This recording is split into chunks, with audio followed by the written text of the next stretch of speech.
প্রমাণ কি সকল কিছু যে ভগবান? একমাত্র আমরাই আজব প্রাণী। আমরা তুলসী গাছের পূজা করি, বট গাছের পূজা করি, বেল গাছের পূজা করি, শেওড়া গাছের পূজা করি, রূপসী গাছ। এরকম আমাদের সনাতন শাস্ত্রে আমরা 21টা গাছের পূজা করি। আমরা কলা গাছেরও পূজা করি। কলা গাছ ছাড়া আমাদের দুর্গা পূজা, উৎসব, কোনো মঙ্গল কাজ হয়ই না।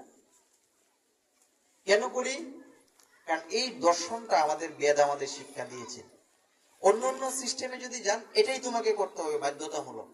আর আমাদের সনাতন দর্শনে কোনো বাধ্যবাধকতা নেই। আমাদের সনাতন দর্শনে বলছে যে যদি শিবের উপাসক হয় সে শৈব, সে মুক্তি লাভ করবে। যে গণেশের উপাসনা করে সে গাণপত্য, সে মুক্তি লাভ করবে। যে বিষ্ণুর উপাসনা করে সে বৈষ্ণব, যে কৃষ্ণের উপাসনা করে তাকে বলে কৃষ্ণ, সেও মুক্তি লাভ করবে। তার মানে এমনটা না যে তুমি ওই পথে গেলে ভগবান পাবে বা ভগবানের কাছে যাবে, ভগবান তোমাকে ফোন করবে, অন্য পথ সকল কিছু বৃথা। আমাদের ধর্ম বেদমূলক ধর্ম। সকল অবস্থাতেই কিন্তু এই দর্শনের জায়গাটা আমাদের প্রয়োজন। বিশাল দর্শন, সনাতন দর্শন। যে কেন দর্শনটা কেমন দেখেন, এই বট গাছটার মধ্যে যদি কেউ উঠতে চায়, এর ডালপালা পেট অসংখ্য না? যে ডাল দিয়ে যদি চেষ্টা করে উঠতে, বা এই শাখায় পুরি তো একটাই, কিন্তু এই শাখায় যতটুকু উপরে যে যতটুকু আহরণ করতে পারবে, যে যতটুকু উপরে উঠতে পারবে, সে তো ততটুকু উপরের কবরই জানবে। ঠিক তদ্রূপ আমাদের শাস্ত্র এমন একটা শাস্ত্র, সনাতন দর্শন। আমাদের 4টা বেদ, 18টা পুরাণ, আরো 18টা উপপুরাণ। বেদের থেকে বেদ বুঝতে আমাদের কঠিন হয় বিদায় আমাদের জন্য ঋষিগণ সৃষ্টি করেছেন উপনিষদ। 1008 খানা উপনিষদ এখনকার যুগে পাওয়া যায় না, 108 খানা উপনিষদ পাওয়া যায়। প্রাচীন 185টা পাওয়া গেছে, আর অখণ্ডভাবে 195টা পর্যন্ত পাওয়া গেছে। কিন্তু অ্যাভেলেবেল পাওয়া যায় 108 খানা উপনিষদ। 64 খানা তন্ত্র গ্রন্থ আছে, 64 খানা তন্ত্র।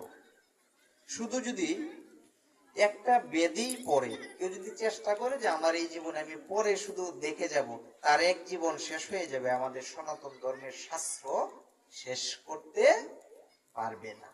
এই শাস্ত্রের উপরে কারো পাণ্ডিত্য অর্জন করার সুযোগ নাই।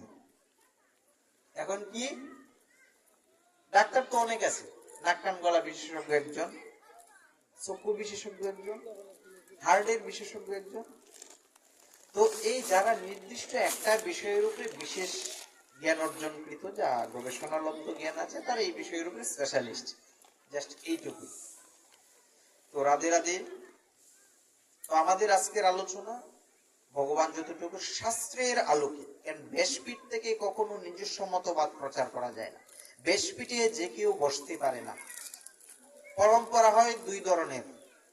আপনারা যারা যথাযথ গীতা পড়েছেন, খুব সুন্দর একটা গীতা প্রভুপাদের, ওইখানে দেখবেন 2য় অধ্যায়ে একটা কথা বলা আছে, পরম্পরা প্রাপ্ত বিবিধং রাজস্বয় বিদু। 2য় অধ্যায়ে সুন্দর প্রথমেই যে এই ভাগবত কথা কার কাছ থেকে শিখতে হবে, শুনতে হবে? পরম্পরা প্রাপ্ত এবং যার পরম্পরা ক্রমে এই ভাগবত তত্ত্ব লাভ করেছে তার কাছ থেকে।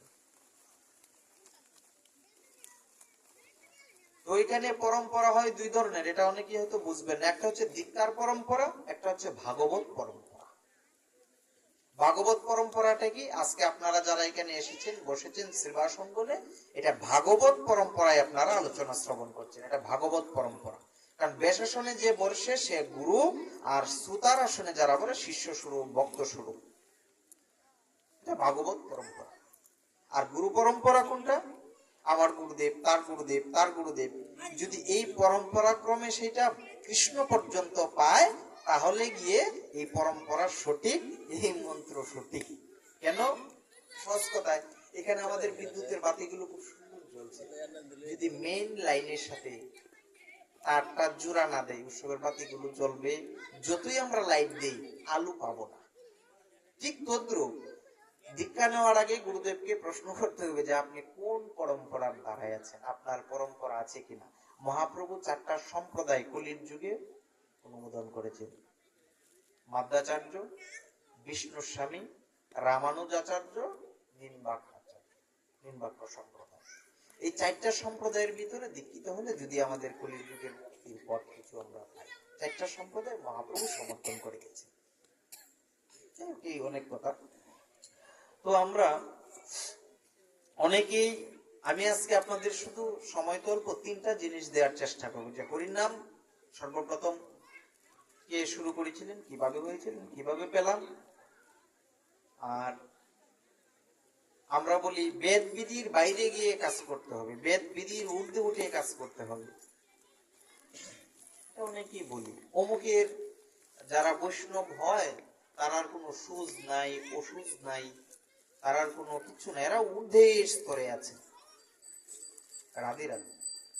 একটা মৎস্য যদি জলে থাকে, মিন মাছ যদি জলে থাকে, সে দীর্ঘক্ষণ পাইচারি করে। যদি মাছ জলে থেকে বলে যে আমার শরীরে কোনো জল লাগে না, আমি সারা জলে ভেসে বেড়াই, কথা সঠিক না বেঠিক? আর এই জল থেকে যদি মাছটাকে আপনার তুলে ফেলেন, এর বেশিক্ষণ বাঁচবে না, অক্সিজেন পাবে না, ইচ্ছা করলেই সে এখান থেকে যেতে পারে না। আর আমরা যারা বসছি, আমরা প্রত্যেকেই বায়ু সমুদ্রে ডুবে আছি। বাতাস, বায়ু সমুদ্র। এই বাতাস থেকে, এই জগৎ থেকে উঠতে পারবো তখন যখন আমার বাতাসটাকে বদ্ধ করি। এই বাতাস, এই জগতের বাতাস আমি নেব না।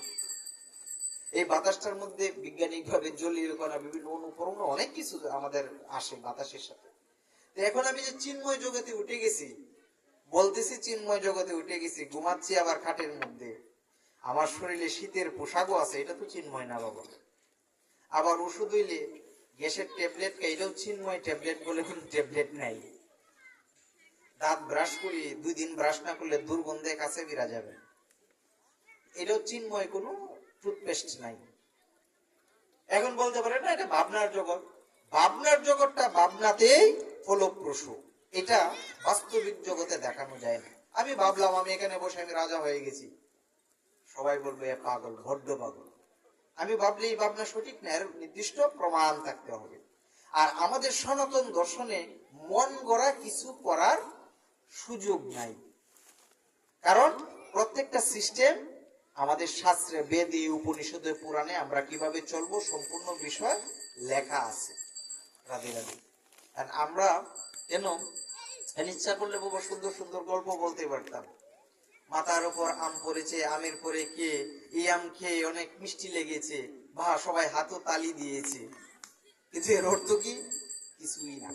এগুলি সাময়িক বিনোদন পাওয়া যায়। কিন্তু আমরা যে আসরে বসেছি, হরিনাম সংকীর্তন মহাযজ্ঞের আগে ভাগবতের আসর দেওয়া হয় শুধু ভক্তদের ভক্তিটাকে বৃদ্ধি করার জন্য, সংযোগ করানোর জন্য, অজানাকে জানার জন্য, যেন ভগবানের প্রতি বিশ্বাসটা, ভক্তিটা গাঢ় হয়, এই জন্য, আর কিচ্ছু না বাবা। তো এই জন্য কি আমাদের গীতার মধ্যে খুব চমৎকার চমৎকার কথা লেখা। তো আমাদের ধর্মে একমাত্র বিদ্যার উপর, জ্ঞানের উপর বারবার আলোচনা করা হয়েছে। আর আজকে মা একটা মজার বিষয় আছে, আনন্দের বিষয় আছে, যদি প্রভু কৃপা করে জানাই। কেন এটা বলে রাখি আগে। আমরা যে বলি চৈতন্য মহাপ্রভু, গৌরাঙ্গ মহাপ্রভু, নিমাই, যার জন্য কীর্তন করতেছি গৌর সুন্দর, তার আসল নাম কি? তার প্রকৃত নামটা কি? গৌর গৌর বলে কেঁদে বাসিয়ে দিই বুক, একজনের সাথে একজন কোলাকুলি করি, কিন্তু তার আসল নামটাই জানি কিনা? আমি যে জানি না, আমার গুরু পরম্পরা, গুরু কৃপাপ্রাপ্ত হয়ে আমার পিতৃদেব সুভাষ গোস্বামীর সান্নিধ্যে আমি নিজেও যে জেনেছিলাম, এবং এর প্রমাণ সহিত। গৌরের আসল নাম কি? অনেকেই ডাকে নিমাই, অনেকে ডাকে গৌরাঙ্গ, অনেকেই ডাকে মহাপ্রভু, তাহলে তার আসল নামটা কি? এই আসল নামটা বাবা আমরা একটু চৈতন্য লীলায় যখন প্রবেশ করব তখন আমরা জানাবো। তো আমাদের গীতায় প্রবেশ করব মা। গীতার যেহেতু মাহাত্ম্য পাঠ হয়ে গেছে, আমরা শুধু গীতার শ্লোক ধরে আমরা যে কর্মগুলো করি, আজকে যে হরিনাম সংকীর্তন করতেছি, এটা কি গীতায় আছে কি না, আমরা এই প্রমাণ থেকে শুরু করব। প্রামাণিক যে আলোচনা, শাস্ত্রের কত নাম্বার পৃষ্ঠা, কোথায় আছে, আজগু বিগল্প নয়। প্রমাণে কোথায় আছে সংক্ষিপ্ত ভাবে আলোচনা করবো। মাতাজিরা কি শুনতে আগ্রহী? যদি থাকেন সকলে বলেন রাধে রাধে। ঘুম পাচ্ছে মা? রাধে রাধে। জয় জয় শ্রী রাধে। মায়ের একটু উলুধ্বনি দিয়েন, রাধে রাধে। জয় জয় শ্রী রাধে। জয় জয় শ্রী রাধে।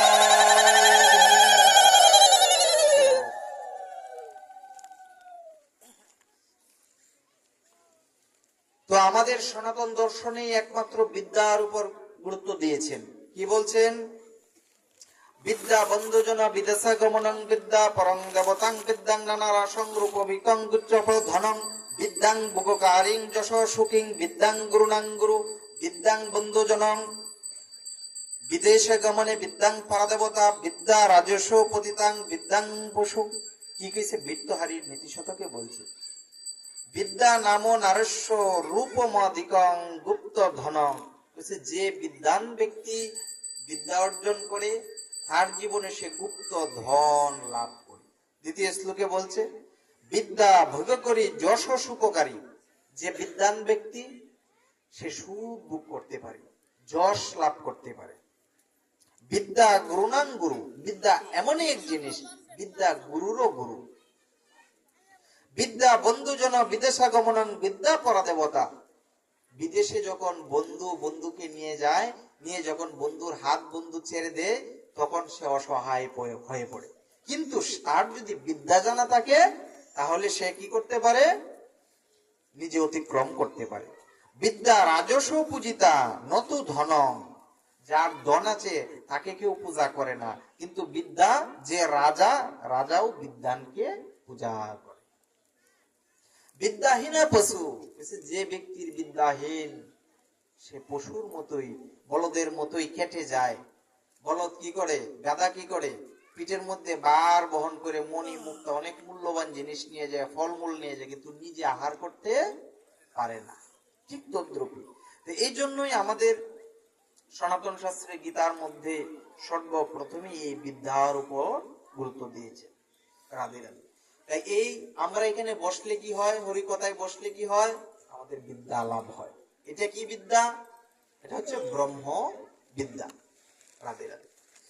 আমাদের শ্রীমদ্ ভাগবত গীতা অধ্যায় 16 মন্ত্র নম্বর 23 এবং 24 কি বলছে? শাস্ত্র বিধি মুৎসৃজ্যং বর্ততে কামকারতঃ ন স সিদ্ধিম আবাত্মতি ন স সুখং ন পরাগতিং তস্মা শাস্ত্রং প্রমাণং তে কার্য ব্যবস্থিত জ্ঞাতা শাস্ত্র বিধানোক্তম কর্ম কর্তমিহার। কি বলছে? শাস্ত্রবিধি মুৎসৃজ্যং কামকারতঃ। যিনি শাস্ত্র বিধিকে, শাস্ত্রকে বিধিকে উল্লঙ্ঘন করে কর্ম করে স্বেচ্ছাচারী হয়, সে সিদ্ধি প্রাপ্ত হয় না, সুখ প্রাপ্ত হয় না। আপনাদের যার যার বাসায় যে যে গীতা আছে সকল গীতা খুলে দেখবেন। অধ্যায় 16 শ্লোক নাম্বার 23 24 কি কইছে? তস্মা শাস্ত্র প্রমাণং। কইছে তোমার প্রমাণ কি? যে সেই জন্য কার্য অকার্য ব্যবস্থা সম্পর্কে শাস্ত্রই তোমার প্রমাণ হোক। শাস্ত্রে যা আছে তুমি তা করবে, শাস্ত্রে যা নাই তুমি তা করতে হবে না। এবং এই সংসারের শাস্ত্র বিধানোক্তি জেনে তোমার কর্ম করা উচিত। কে কইছে এই কথা? ভগবান শ্রীকৃষ্ণ। এখন আমি তিলক পড়লাম, মালা পড়লাম, ভগবান শ্রীকৃষ্ণের ভক্তই হইলাম। আবার ভগবানের এই ষোড়শ অধ্যায়ের 23 এবং 24 নম্বর শ্লোকে যে ভগবান কইছে যে শাস্ত্র বিধি মেনে কর্ম করিবে, ইহা আমি মানিলাম না। তাহলে আমি কেমন ভক্ত হইলাম? বাবার পরিচয় দিলাম, আমার বাবা অমুক, কিন্তু বাবার কোনো আদর্শ নীতি মানলাম না। জানি কথা কেন? কেন আমাদের শাস্ত্রে বেদ, পুরাণ, উপনিষদ সকল জায়গাতেই ওষুধ ব্যবস্থা সম্পর্কে, ওষুধ সম্পর্কে বলছে যে ওইটাকে মান্য যথাযথ ভাবে পালন করতে হবে। এটা বৈদিক কার্য। আমাদের ধর্মটা বেদমূলক। যদি আমরা সনাতন ধর্মের আদর্শ মানি, বৈদিক ধর্ম মানি, বেদ বিধি অনুযায়ী যার যতদিন সুজ ব্যবস্থা ততদিন সুজ পালন করিতে হইবে। কেন এই কথা কোথায়, এটা মন করে না, এটা বেদ থেকে লেখা, বেদের কথা। যদি সুজ আমি মানি, আমার যদি অসুচি হই, আমার জ্ঞাতি গোষ্ঠী কেউ যদি মারা যায়, আমার যদি বংশে কারো বাচ্চা হয়, তাহলে আমি কি অসুচি? তা আমার যদি অসুচ হয়, আমার ঘরে কি আমার যে কাছের বন্ধু, ধরুন এখানে একজন পাল সমাজের আছে, তার তো আর অসুচ নাই। একজন যদি নরেশ সরকারের বাড়িতে একটা অসুচ পড়লো, যে পাল সমাজের যে লোক আছে তার সাথে খুব বন্ধু, তার তো অসুচ নাই, সে কি তার বাড়িতে খাবে? কেন খাবে না? বন্ধু, প্রাণের বন্ধু দুইজন একসাথে খায়, কিন্তু অসুচ হয়েছে, এখন কেন তার বাড়িতে খাবে না? বন্ধু না? একটা সাধারণ মানুষ যদি কারো ওষুধ হইলে ওষুধের মধ্যে না খায়, না সেবা করে, তাহলে ভগবান কি করে, যে জগৎপতি অনাদিরাদি গোবিন্দ, উনি কিনা তোমার ওষুধ খাবে, আমার ওষুধ খাবে? বিবেক দিয়ে শাস্ত্রটা দিয়ে দিলাম, আমরা বিবেকে যাই। কেন আমাদের যে গুরামি গুলো থাকে? এখন প্রশ্ন হইলো যে আমি তো খাই, আমার ঘরে ভগবানকে রাখি, ভগবান রে কি উপাস রাখা যাইব? না গো বাবা। আমি তো খাই অনেক, বাজার থেকে 500-700 টাকা দিয়ে অনেক লম্বা লম্বা জিনিস আছে, অনেক ভালো ভালো ফল মূল কত কিছু আনি, আমি খাই, কিন্তু ভগবানের দেওয়ার সমস্ত দেই চিনি আর একটু কলা, সকালে যে দেই সারাদিন চলছে, আমি যাকে তা তো দেই না। আর যারাই বা আমি যাকে ভগবানকে তা যদি দেইও, ভগবানকে আমার এই যে বস্তুর প্রতি আকৃষ্ট, তাকে আমি কি দিব? কি দেওয়ার আছে তাকে? যার অভাব আছে তাকে দিলেই সে খুশি হয়। যিনি জগৎপতি অনাদিরাদি গোবিন্দ, আপেল, কমলা, মালটা, চিনি, বাতাসা সবই তো তার সৃষ্টি, সে নিজেই বানিয়েছে, নিজেই কারিগর, এইটা তাকে দিলে আর তিনি কতটুকুই বা খুশি হয়? আমার যে অসুখ হয়েছে, সুজ হয়েছে, ভগবান তো অন্তর্যামী, উনি তো জানেন। শাস্ত্রে এগুলো নিষেধ আছে বাবা। তবে এখন আরেকটা কথা আছে, কেউ যদি গুরু পরম্পরার আদর্শে হন, গুরুদেব যদি কাউকে আদেশ করে করতে পারেন, গুরু আদেশে করলে এটা হলো ভিন্ন কথা। শাস্ত্র কইছে, গুরু বাক্য শাস্ত্র বাক্য হৃদয়ে করিয়া ঐক্য, আর না করিব মনে আস। গুরুদেব যা আদেশ করেন তা শাস্ত্রে থাকতে হবে। গুরুদেবের বাক্য শাস্ত্রের বাক্য যদি দুইটা মিলে, তাহলে এটি আমার পালনীয়, এটি আমার মঙ্গল হয়, কল্যাণ হয়। তো এই জন্য কি আমাদের স্মৃতি শ্রুতি, আমাদের বেদ পুরাণ উপনিষদ সকল কিছু মান্যতার কথা আমাদের গৌরাঙ্গ মহাপ্রভু বলে গেছে। আজকে মায়েরা যারা, যদি আপনারা আর কি 11টা দোষ মায়েরা কি রাইখে দিব,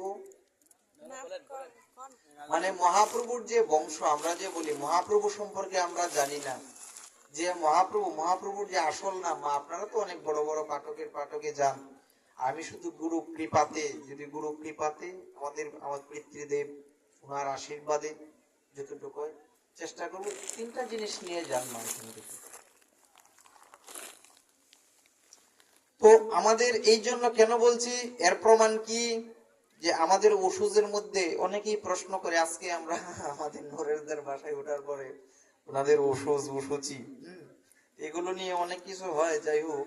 তো এই ওষুধ যে বিষয়টা, এটা কি আমাদের আদতি আছে না শাস্ত্রের ভিতরে, না অনেকেই বলে কুসংস্কার? একটা কথা মনে রাখবেন, সংস্কার আর কুসংস্কার কিন্তু দুই জিনিস। আমাদের সনাতন ধর্মে কোনো কুসংস্কারের স্থান নেই, একটা কুসংস্কার আপনি দেখাতে পারবেন না। সব সংস্কার। আমাদের জন্য 10টা সংস্কার আছে, উপনয়ন, অন্নপ্রাশন আছে না, সংস্কার। কুসংস্কার বলে নাই। কুসংস্কার মানে কি? খারাপ সংস্কার। কেউ কি সংস্কার মানে কি, আমি এখানে আছি, কাপড় চোপড় পরা সবকিছু খুলে আমি সংস্কার হইলাম, মুক্ত হইলাম, সনাতন দর্শনটাই সংস্কার। এখান থেকে আবার কুসংস্কার আসলো কোত্থেকে? কুসংস্কারের স্থান নেই। কেন নেই? আমার মহাপ্রভুর যে যখন পিতৃবিয়োগ হয়েছে, মহাপ্রভুর মাতৃবিয়োগ হয়েছে, উনি তো শ্রাদ্ধ করেছেন। নিত্যানন্দ প্রভু ওনার তো শ্রাদ্ধ করেছেন, অদ্বৈত প্রভু শ্রাদ্ধ করেছেন, প্রত্যেকেই ব্রাহ্মণ সন্তান, 11 দিনে শ্রাদ্ধ করেছেন। এখন আমি বৈষ্ণব হইলাম, ওই কি এই বৈষ্ণবের সুজো নাই ও সুজো নাই, কই পাইলাম বাবা? যে বৈষ্ণবের সুজো নাই, সুজো নাই, প্রত্যেকেই শ্রাদ্ধ করছে। ওষুধ যদি না থাকে তাহলে শ্রাদ্ধ শান্তির তো কথাই নাই। ওষুধ আছে বিদায় শ্রাদ্ধ আছে, শান্তি আছে। কারণ মহাপ্রভুই তো যে বৈষ্ণব ধর্মের আমাদের কলির যুগের পাবন অবতার অনাদিরাদি গোবিন্দ, উনি তো উনার মা বাবার শ্রাদ্ধ করেছেন। অদ্বৈত প্রভু উনার মা বাবার শ্রাদ্ধ করেছেন। প্রভু করেছেন নিজে আচরীয় ধর্ম জীবকে শিখায়, উনি আচরণ করেই আমাদের শিক্ষা দিয়ে গেছেন শ্রাদ্ধ করা। তাহলে আমরা কারা বলি যে আমাদের সুজ নাই, ওষুধ নাই? কই পাইছেন? একটা গ্রন্থ দেখান, বেদের মধ্যে, পুরাণের মধ্যে, উপনিষদের মধ্যে কোথাও আছে যে সুজ নাই? কিন্তু এরকম আমি অসংখ্য গ্রন্থ দেখাতে পারবো যে প্রত্যেকটির মধ্যেই ওষুধের ব্যবস্থা লেখা আছে। কেমনে, কোথায় লেখা আছে? প্রথমে যাই কিতাব কি কইছে, চতুর্বর্ণং ময়া সৃষ্টং গুণকর্ম বিভাগস তৎসং কর্তারোপেম গাং বিজ্ঞতমব্যয়ম। কইছে আমাকে কীর্ত গুণ এবং কর্ম অনুযায়ী চারি বর্ণীয় লোক উৎপাদিত হয়েছে, আমি তার কর্তা হলেও আমাকে অভয় অকর্তা বলিয়া জানিবি। ভগবান বলছে চারটা বর্ণ, চতুর্বর্ণং ময়া সৃষ্ট, চারটা বর্ণ আমি সৃষ্টি করেছি। কে সৃষ্টি করেছে আমাকে? ভগবান সৃষ্টি করেছে।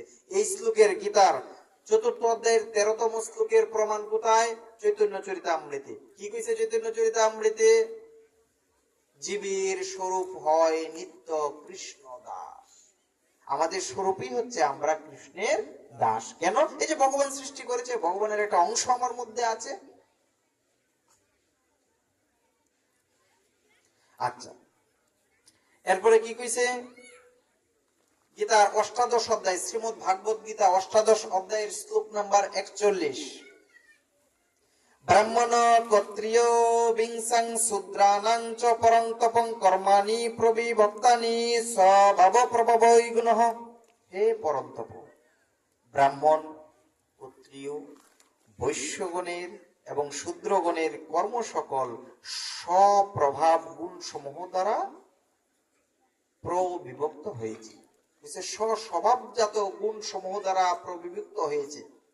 এখন যে আমাদের বৈকুণ্ঠের টিকিট ধরানো হয় সহজ কথায়, যে তুমি এই করে বৈকুণ্ঠ চলে যাবে।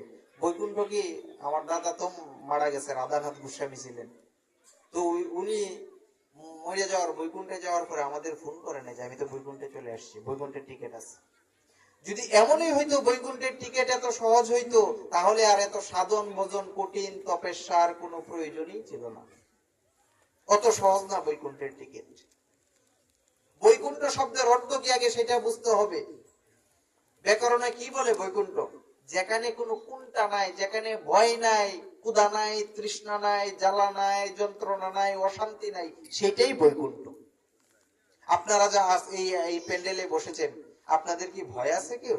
যে না, আমার তো না জানি কি হয়, আমাকে মেরে ফেলতে পারে। ভয় নাই, কি আছে?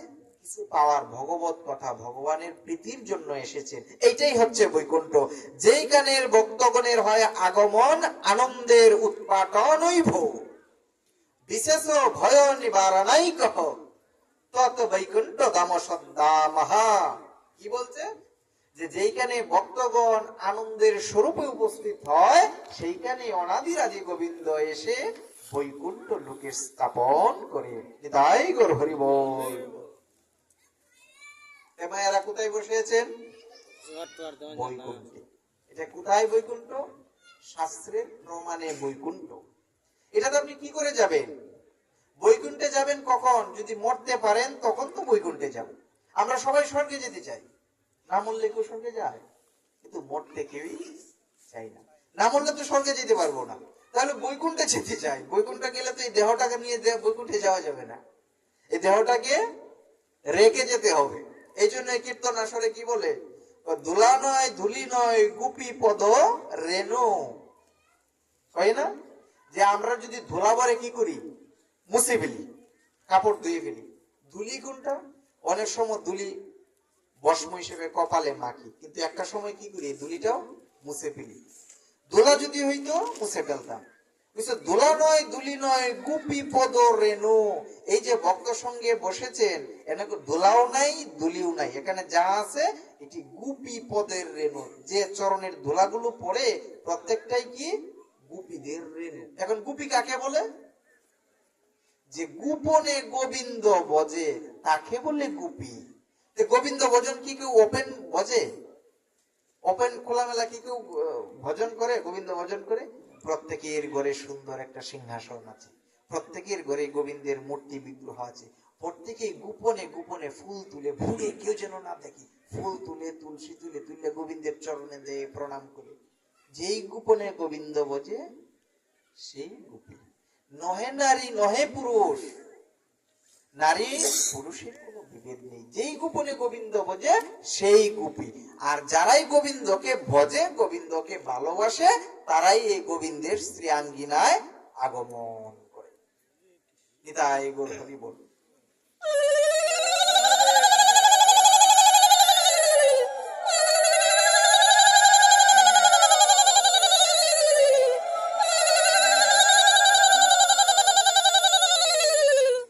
আমাদের মহাপ্রভু শ্রীধর ভাষ্যের, গীতা ভাষ্যের 18 অধ্যায়ের 41তম, শ্রীধর ভাষ্যের 18 অধ্যায়ের 41তম প্রমাণে কি বলছেন প্রভু? প্রভু হাসি কহে, স্বামী না মানে যে জন বেশ্যার ভিতরে তারে করিবে গণন।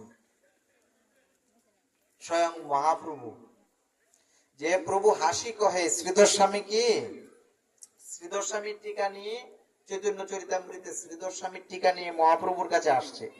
আইসা বলছে যে শ্রীধর স্বামীর যে টিকা দিছে এই টিকাটা সঠিক নয়, ভুল আছে। তখন মহাপ্রভু না দেখেই বলছেন যে শ্রীধর স্বামীর যে স্বামী, প্রভু হাসি বলে, স্বামী না মানি যে এই জন বেশ্যার ভিতরে তারে করিব বর্ণন। কারণ আমাদের সনাতন দর্শনটা, ধর্মটা এতই বিশাল, পতিব্রতা নারীর জন্য স্বামী সেবাটাই মুখ্য। যদি স্বামী সেবাকে উপেক্ষা করে, স্বামীকে এই জল ভরাই আনো, এই কাপড়টি দাও, এই গোটা মুছো, আমি এখন গোবিন্দ সেবা দিতেছি, তুমি এটা করো, আমার ডিস্টার্ব করে না, এই কাজটা যদি করে, যতই বাবা গোবিন্দ সেবা করো, স্বামীকে তুমি আসামি করে কখনোই এই সেবা গোবিন্দ গ্রহণ করে না। কেন? তিনকুরি গোস্বামী বাপ তিনি বলেছিলেন যে আগে ভদ্র হও, তারপর ভক্ত হও। আগে ভদ্রতা শিখতে হবে, তারপরে ভক্ত হতে হবে। ভক্তের জন্য চুল লম্বা করা যায় না, নখ লম্বা করা যায় না। একজন ভক্তের আচরণ বিধির মধ্যে, বৈষ্ণব আচরণ বিধির মধ্যে, জুতা পায়ে করম পায়ে হাঁটলে যেন শব্দ না হয়, জল আহরণ করলে এমন শব্দ যেন না হয়, এই শিক্ষাগুলো আছে বৈষ্ণব আচরণে। এগুলো কোথায় পাবো? বাংলাদেশের কোয়ান্টাম মেথড আছে, যেখানে লাইফস্টাইলের উপরে একটা ক্লাস করলে 15,000 টাকা লাগে। এই শিক্ষাগুলোই দেওয়া হয়, আর কিছু না। কোনো জনসভায় গেলে মোবাইলটাকে সাইলেন্ট রাখা, এটাকে বলে শিষ্টাচার। আর এই শিষ্টাচার আমাদের দর্শনে, আমাদের ঋষিগণ মাগনা ফ্রিতে আমাদের দিয়ে গেছে, শুধু খালি এই রত্নগুলো আমাদের আহরণ করা। আমরা শুধু এই রত্নগুলো আহরণ করা। ভগবান ব্যাসদেব যার আসনে বসেছি, স্কন্দ পুরাণ নাগরকণ্ড 147 অধ্যায়ের 46তম শ্লোকে কি বলছে স্বয়ং ব্যাসদেব? ব্রাহ্মণস্য গৃহে জন্ম পুনঃ স্বপ্রাপ্যতে নিবি সংস্কারবানং যত্র সম্প্রাপ্তং বেদোক্তি মুনিরপত্যতে। যেখানে বেদোক্ত সংস্কার প্রাপ্ত হইয়া নর মুক্তি পাইয়া তাকে মানবগণ বহু পুণ্যের ফলে সে ব্রাহ্মণ কুলে জন্মগ্রহণ করে। প্রথম কথা কি বলছে? বেদোক্ত সংস্কার প্রাপ্ত হইয়া নর মুক্তি পাইয়া থাকে। এই যে নর শরীরটা আমরা নিয়ে আসছি, বেদ মাইন্না যদি কর্ম করি তাহলে এই শরীরটা মুক্তি হবে। হওয়ার পরে কি করব? আমরা নিশ্চিত রূপে ব্রাহ্মণ জন্ম পাবো। এই জন্মে ব্রাহ্মণ হওয়ার সুযোগ নাই। কেন নাই? এটা অনেক সংজ্ঞা। যে ব্রহ্মবিদ, যে ব্রহ্মকে জানে, সে কি আসবে আমার মতো এখানে গীতা পাঠ করার জন্য? আপনারা পাবেন তাকে? লাইটের এত আলোতে পাবেন না। সে নীরবে গোপনে বসে গেছে কোথাও, তাকে পাবেন না। সে ব্রহ্মের সাথে লীন হয়ে গেছে। ব্রাহ্মণ বংশের জন্ম বিদায় আমরা একটা কুলের গৌরব বা এটা থাকে, কিন্তু শাস্ত্রে কি বলছে? এটা প্রাপ্তির জন্য এক যুগের এক জন্মের সাধনার প্রয়োজন হয়। এই জন্মে যদি আপনারা সাধনা করেন অবশ্যই ব্রাহ্মণ কুলে যেতে পারবেন, কিন্তু বেশ ধরে না। এখন আমি যদি গলায় ট্রাই পড়ি, কোট পড়ি, কুর্তি পড়ি, যদি হাইকোর্টে বা কোর্টে গিয়ে যদি ঘুরি, আমাকে কি উকালতি করার জন্য মামলা নিবে কেউ? বেশ ধরেছি, কাজ হবে না, বেশটাই ভুয়া। যদি ভালো উকিল বারেরা পায় একেবারে কেন? আর এই ভগবানের বিধানকে উল্লঙ্ঘন করার কোনো ব্যবস্থা নাই। সরস্বতী গোস্বামী পাদ, উনি বৈষ্ণব জগতের উজ্জ্বল নক্ষত্র, যিনি মূল প্রভুপাদ। সরস্বতী গোস্বামী ঠাকুর, এই সরস্বতী গোস্বামী ঠাকুর, তার আগে আমাদের সরস্বতী গোস্বামী ঠাকুর থেকেই একটা বিশেষ ব্যবস্থা চলে আসছে একটা গোষ্ঠীর মধ্যে। আমাদের গৌরীয় মঠ আর হচ্ছে আমাদের পার্শ্ববর্তী আর একটা সংগঠন, যাই হোক নাম না বলি, তো বিশেষভাবে অনেককে পৈতা দেওয়া হয়। ব্রাহ্মণ, ক্ষত্রিয়, বৈশ্য 3 বর্ণের পৈতার ব্যবস্থা আছে শাস্ত্রে। ব্রাহ্মণ, ক্ষত্রিয়, বৈশ্য 3 বর্ণের, জাত বলছি না কিন্তু, বর্ণ 3 বর্ণের শাস্ত্রে, স্মৃতিতে শাস্ত্রে পৈতার ব্যবস্থা আছে। দিতেই পারে 3 বর্ণের জন্য 3 রকমের পৈতা দিতেই পারে, কিন্তু আমি তো পৈতা ধরলেই ব্রাহ্মণ হয়ে যাব না। পৈতা একটা সংস্কার।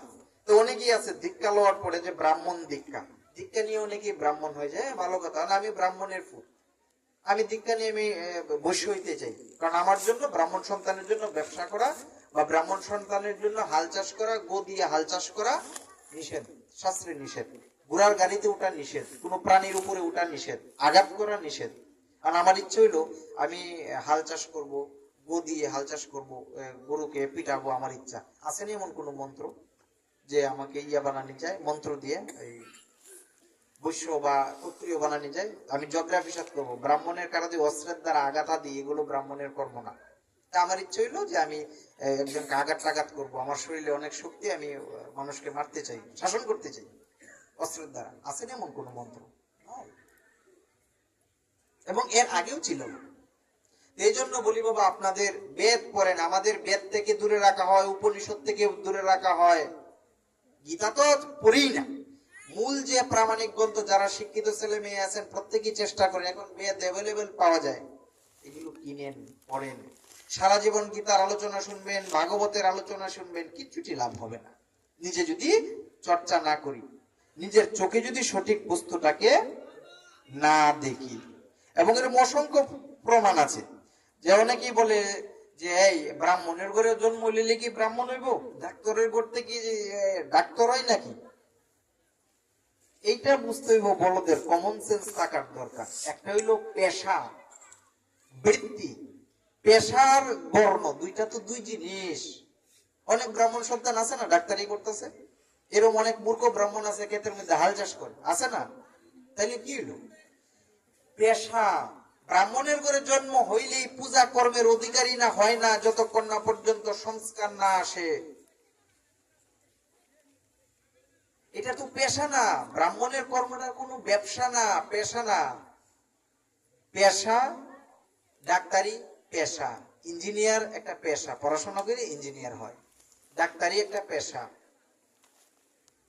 কোন বিষয়ের উপরে দক্ষতা অর্জন করে একটা পেশা। আর ব্রাহ্মণ তো যে পেশা না, পেশা যেটা, এটার মধ্যে হলো পৈশাসিক একটা আনন্দ থাকে। কেমন আনন্দ? আমি ডাক্তার, এই অপারেশন কেউ করতেছে না, আমি করে সফল, আমি একটা পৈশাসিক আনন্দ পাইলাম, আমার ভিতরে অহংকার, অহমিকা। আর ব্রাহ্মণের কি? ব্রাহ্মণের লেংটি শুকায় না। একটা ব্রাহ্মণ 3 বেলা আহার করতে পারে না, শাস্ত্রে নিষেধ। 3 বেলা, আপনি 3 বেলা খাইতে পারবেন, আপনার জন্য নিষেধ নাই, কিন্তু যে ব্রাহ্মণ সে 3 বেলা অন্ন সেবা করতে পারে না, নিষেধ। সে 1 বেলা অন্ন আহার গ্রহণ করবে, 1 বেলা। এবং কি সে যজন যাজন করবে, নিজে শিখবে আর কি শিখাবে।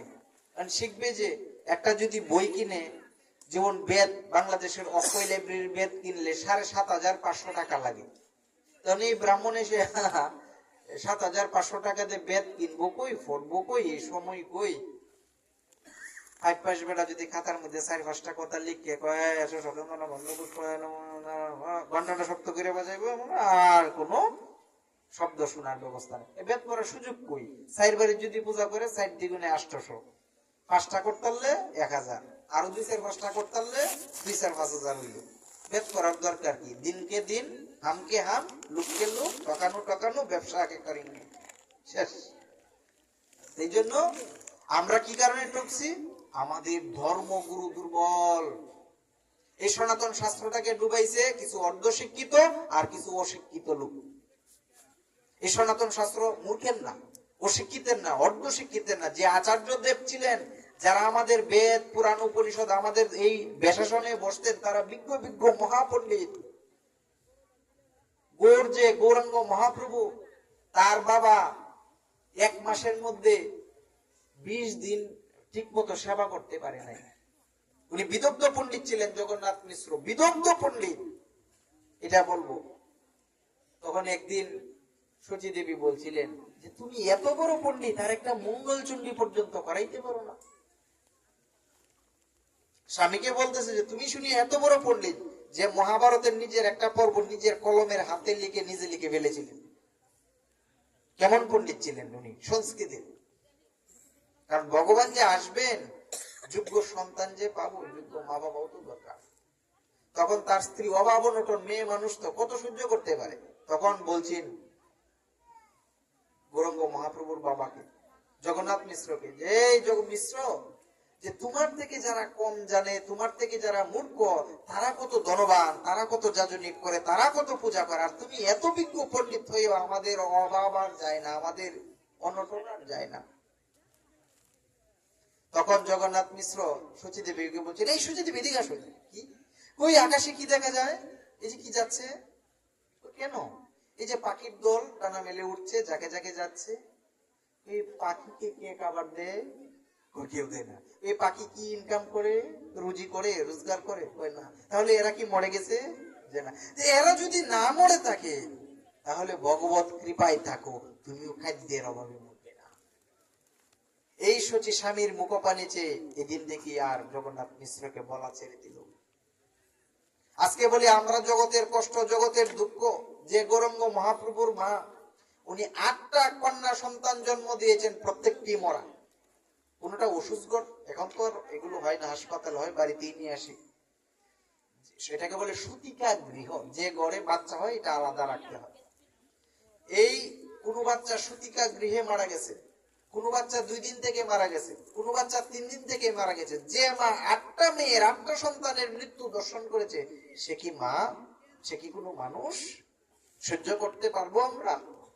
8টা সন্তানের মৃত্যু উনি দেখেছেন। দেখার পরে কি হইল? একটা ছেলে সন্তান হইল। পরম আনন্দ, পরম খুশি। গৌরাঙ্গ মহাপ্রভুর বড় ভাই আসলেন। উনি আসার পরে অদ্বৈত প্রভুর কাছে দিয়েছে শিক্ষা লাভ করার জন্য। পণ্ডিতের কাছে দিয়েছে শিক্ষা লাভ করার। বয়স হইল 16। মা বাবা চাইলো বিয়ে করাইতো। যখনই বিয়ে শাদীর আলাপ হইল, সে গোট ছেড়ে পালাই গেল, সন্ন্যাসী হয়ে গেল। তার বড় ভাই আর গৌড়ের বয়সে, তখন গৌরাঙ্গ মহাপ্রভুর বয়স 5 বছর, তার হইল 16, তার হইল 5। তখন মার মনে আতঙ্ক, পড়াশোনা বন্ধ করে দিল গৌর। যে অদ্বৈত প্রভু, এ অদ্বৈত না, এ দ্বৈত। এ মায়ের সন্তানের, আমি আমার 8টা সন্তান হারিয়েছি, কষ্ট পাইনি, তার কাছে শিক্ষা লাভ করার জন্য দিয়েছি। কি এমন শিক্ষা দিল? আমাদের মা বাবা ছেড়ে, এই সংসার ঘর ছেড়ে সে চলে গেল। আমার এই ছোট ছেলেকে আর এই শিক্ষার দরকার নাই, তাক আমার করে থাকবা, আমার মূর্খ হয়ে গড়ে থাক। মারে দেখাতে জগন্নাথ মিশ্র কিছুদিন পড়াশোনা বন্ধ রাখলেন। পরে কি করলেন? 1জন না 3জন মাস্টার লাগাইয়া দিলেন তার পিছনে। পরে কি হইল? পরিণাম কি হইল? নিমাই পণ্ডিত, দিগ্বিজয়ী পণ্ডিত। যেদিকেই যায় সেদিকতেই উনি জয় করে আসেন, দিগ্বিজয়ী পণ্ডিত। আর সবচেয়ে আশ্চর্যের বিষয় কি জানেন? আমরা যে বলি নিমাইয়ের বাড়ি সিলেট, সিলেট মূল বাড়ি সিলেট না, এখানে পরে এসেছিলেন। এবং উনি ব্রাহ্মণ বংশের। আমাদের গৌরাঙ্গ মহাপ্রভুর পুত্র কি? আমাদের পুত্র আছে না, বংশ পরিচয় আছে না? ওনার পুত্র কি? যে মায়েরা তিলক করেন, গৌরকে প্রত্যেকদিন জল তুলসী দেন, যাকে আমরা পূজা করি, তার সম্পর্কে তো আমরা জানবো। যার জন্য এই উৎসবের আয়োজন, সে কি করেছে, আমাদের কি করে আমাদের হরির নাম কে আনলো, এটা তো আমরা জানবো। তো সেই কথাটাই বাবা, আমাদের সময় কম, অল্প, তো রাত্র বাবা অনেক অধিক হয়ে গেছে। তো আমরা আমাদের শাস্ত্র থেকে আমরা শুধু জানার চেষ্টা করব এই হরিকথার যে সংকীর্তন মহোৎসব, এটা কি করে আসলো। আর আমাদের শাস্ত্রে যে ধর্মের আলোচনা বলি, সেটা কোত্থেকে, আমাদের শাস্ত্র কি নির্দেশনা দিয়েছেন আমাদের। এখন প্রশ্ন হলো যে আমরা যে ধর্ম শিখবো, কোত্থেকে শিখবো, কার কাছ থেকে শিখবো? চৈতন্য চরিতামৃতে, ইসকনের যে চৈতন্য চরিতামৃত, এটার প্রভুপাদের, এটার 20 নম্বর যে পেজ, ওইখানে স্পষ্ট লেখা, ভগবানের অসংখ্য ভক্তের মধ্যে প্রধান ভক্ত কে? অসংখ্য ভক্ত ভগবানের আছে, এর মধ্যে প্রধান ভক্ত কে? শ্রীবাস। কেন শ্রীবাস নামটা কি? শ্রী শব্দের তো কি, এখন কিন্তু আমাদের হিন্দুদের যারা ছেলে মেয়েরা পরীক্ষা দেয়, বোর্ডের যখন রেজিস্ট্রেশন করে শ্রী নাম সামনে থেকে কেটে দেওয়া হয়, যদিও লেখা থাকে শ্রী অমুক বিশ্বাস, অমুক সরকার, অমুক দাস, বোর্ডে পাঠাইলে পরে অটোমেটিকলি শ্রীটা কেটে দেওয়া হয়, আমাদের শ্রীহীন করা হচ্ছে সিস্টেমই। যাই হোক, এই শ্রী বাস, বাস হয় বয়াকার তালুব্যস বাস, যেগুলো প্যান্ডেলে দেওয়া। অনেকে বলে হ্যাঁ এটা শ্রীবাস তো হবে, কেন? এই প্যান্ডেলে তো বাঁশ দিয়ে, বাঁশের কুটি দিয়ে করা হয়, এই কারণে এটা শ্রীবাস, মানে বাঁশ দিয়ে সুন্দর করা হয়। আরেকটা হচ্ছে বাস, মানে বাস করা, কাছে থাকা, পাশে থাকা, বসবাস যাকে বলি। শ্রীবাস মানে কি? যে সুন্দরের সাথে বসবাস করা, যেখানে কোনো জরা নাই, বেদি নাই, দুঃখ নাই, কষ্ট নাই, যন্ত্রণা নাই, সেই হইল শ্রীবাস। আজ ভগবানের প্রধান ভক্তকে শ্রীবাস। তা আমরা যারা বাবা এখানে বসেছি, আমরা কি কেউ আছে কিনা শ্রীবাস? কে শ্রীবাস? সেই শ্রীবাস হইতে পারে যে এই ভগবানের শ্রী নামের মোহে মোহিত হয়ে নির্দিষ্ট একটি আসনে বসে মনটাকে স্থির করি, শান্ত করি, এই হরির নামামৃত শ্রবণ করে, ভগবত কথা শ্রবণ করি, সেই তো শ্রীবাস, সেই তো ভক্তের উত্তম ভক্ত। এর প্রমাণ কি? চৈতন্য চরিতামৃতের 20 নম্বর পৃষ্ঠা। আমাদের জীবনের সাথে যে আমাদের শাস্ত্রটা কত ঘনিষ্ঠ, এর প্রমাণ। আবার বলছে কি, যে অদ্বৈত আচার্য, উনার বংশীয় নাম ছিল কিন্তু মিশ্র উপাধি, কিন্তু উনি আচার্য কেন হলেন? আমাদের কলির জীবকে মুক্তির পথ, ভক্তির পথ যে দেখান, এই যে বেশাসনে যে বসে, তাকে বলে আচার্য। আচার্যকে, যিনি আমাদের আচরণ শিক্ষা দেন, উনি হচ্ছেন আচার্য। কি আচার্য? আমাদের ভক্তির আদর্শ, আমাদের গৌরের আদর্শ, আমাদের বেদের আদর্শ যিনি দেন, সেই হচ্ছে আচার্য। এই অদ্বৈত আচার্য প্রভু ভগবানের অংশ অবতার। আর কি আছে আমাদের এখানে? নিত্যানন্দ। নিত্যানন্দ রায় কি? ভগবানের স্বরূপ প্রকাশ। এই কথাগুলো একটু কঠিন লাগতেছে, কেন? আমাদের মূর্তি কিন্তু 5 জন আছে। গদাধর পণ্ডিত, কেন? প্রভুর নিজ শক্তি।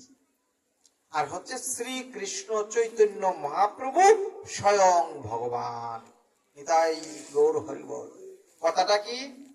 শ্রী কৃষ্ণ চৈতন্য মহাপ্রভু। কয়টা কথা? শ্রীকৃষ্ণ, আবার কি চৈতন্য, আবার কি মহাপ্রভু। কখন উনি মহাপ্রভু হলেন, কখন উনি চৈতন্য হলেন, কখনই বা কৃষ্ণ হইলেন? গৌর যে কৃষ্ণ, এটা এমনি এমনি আসে না। কারণ এখানে যে আসন পাতা হয়েছে, আমাদের শ্রীবাস অঙ্গনটা তৈরি করার বিধান কি? শ্রীবাস অঙ্গনে আপনারা যে বসছেন, ওই শ্রীবাস অঙ্গনে চারদিকে 4টা কোনায় 4টা কদলী বৃক্ষ। কেন? আমরা তুলসী গাছের এত পূজা করি, তুলসী গাছ দিলেই তো হয় 4টা। ভক্তি দিবি, বৃন্দা দিবি, হবে না। কেন? এটা কোত্থেকে আসলো? আপনি গীতার মধ্যে খুঁজবেন, কলা গাছের কোনো উৎস নাই। ভাগবত খুঁজবেন, পাবেন না। ভাগবত আসলে কলা গাছ দিতে হয়, লেখা আছে শাস্ত্রে ভাগবতী।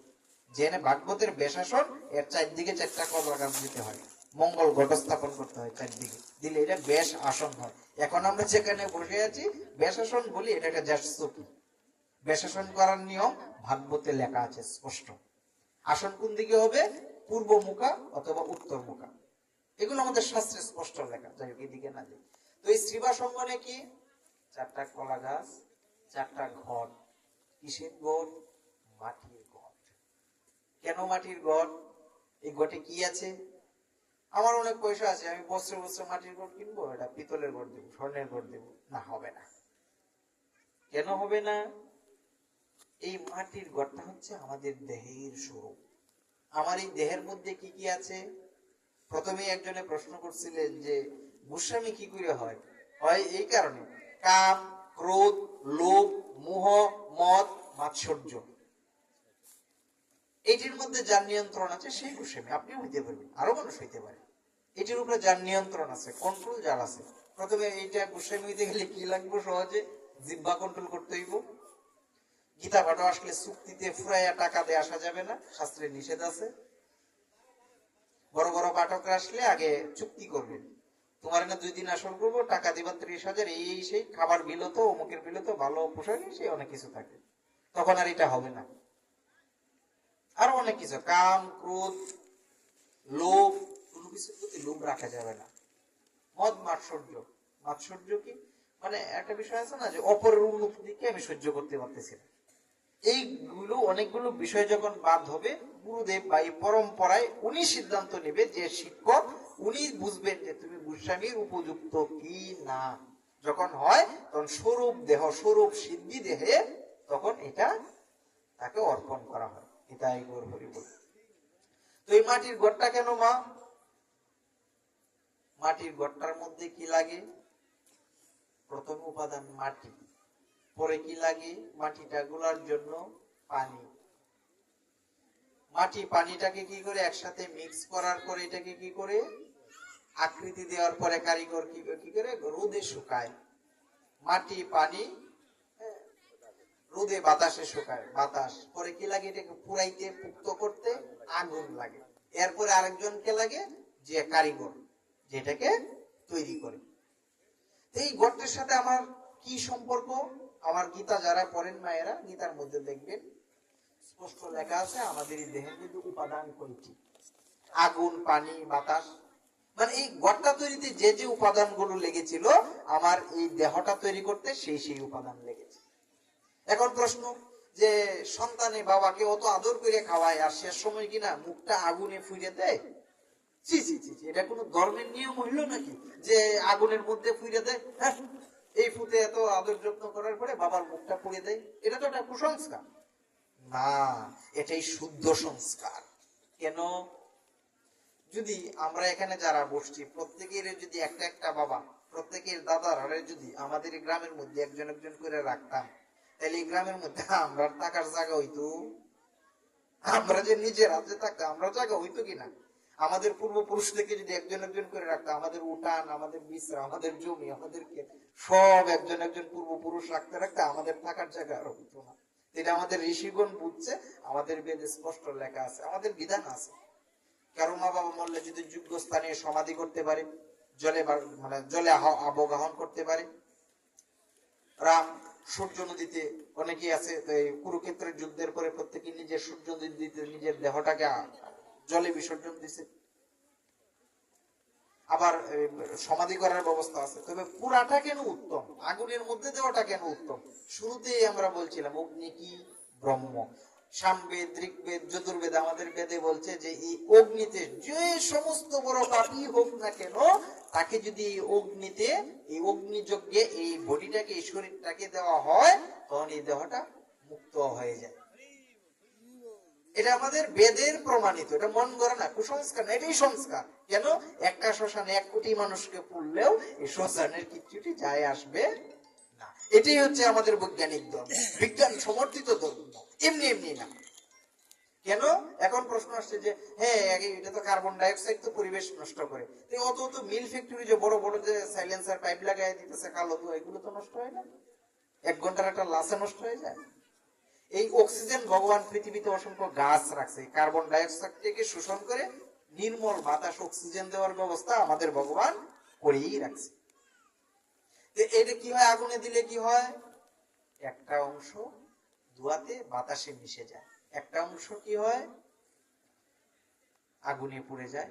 কিছু অংশ আছে আগুনে পুড়ে না। আমাদের নাভিটা কি আগুনে পুড়ে? পুড়ে না। একটা নাভি পুড়তে 4 দিন সময় লাগে। মেয়েরা যে 4 দিন পরে পিণ্ড দেয়, দেয় না বাবা মরলে? মা মরলে বিয়ের পরে কেন দেয়? কারণ এই লাশটার যে নাভিটা এক সময় ছিল কি এই পুরার জন্য মানুষ থাকতো শ্মশানে, এখন তো আর এই ব্যবস্থা নাই, আমরাই করি। তুই নাভিটা শুধু পুড়তে 4 দিন সময় লাগে একটা মানুষের নাভি পুড়তে। এখন এই 4 দিন শ্মশান বন্ধু, আত্মীয় স্বজন কে এতক্ষণ ধৈর্য ধরে থাকবে? তখন আমরা করি কি, যদ্দূর কাষ্টে সমাধা হয় সাইডে যেগুলো অবশিষ্ট থাকে এগুলো আমরা জলে কিছু ফালাই, আর নাভিটা যখন পুরে না করি কি একটা বাঁশ বা কিছুতে নদীর জলে বা কিছুতে মাটিতে গেঁথে রেখে দিই। তাইলে কই গেল, কিছু অংশ গেল জলে, কিছু অংশ গেল কি আগুনে, কিছু অংশ গেল বাতাসে, আর আমার কিছু অংশ কই আসলো, মাটিতে। ঠিক তদ্রূপ একটা গড় তৈরি করতে এই লোকগুলোর 5টা কাজের প্রয়োজন হয়। এবং শুধু তাই নয়, এই গড়টা বানানোর জন্য কি দরকার, একজন কর্মকার, একজন কারিগর দরকার। আমাদের এই যে জন্ম লওয়ার পরে আমরা মানুষ, হাত পা চোখ এগুলো নিয়ে মানুষ, কিন্তু এই মানুষ বানাইতে একজন কারিগর দরকার। এই কারিগরটাকে বাবা মাই তো আমার বানাই দিল, এই দেহটা আনলোই আমার বাবার মা। এই দেহটা গড়ার কারিগরটাকে হচ্ছে গুরুদেব, উনি হচ্ছে গুরুদেব। মা বাবা ব্রহ্মা সৃষ্টি করিয়ে আমার এই দেহটা দিয়েছে, আর এই দেহটাকে বানানোর দায়িত্বটাই হচ্ছে শ্রী গুরুদেব।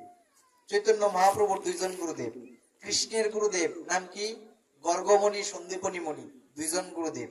শুধু এমনই না, কৃষ্ণ কেমন গুরুর প্রতি আকৃষ্ট ছিলেন।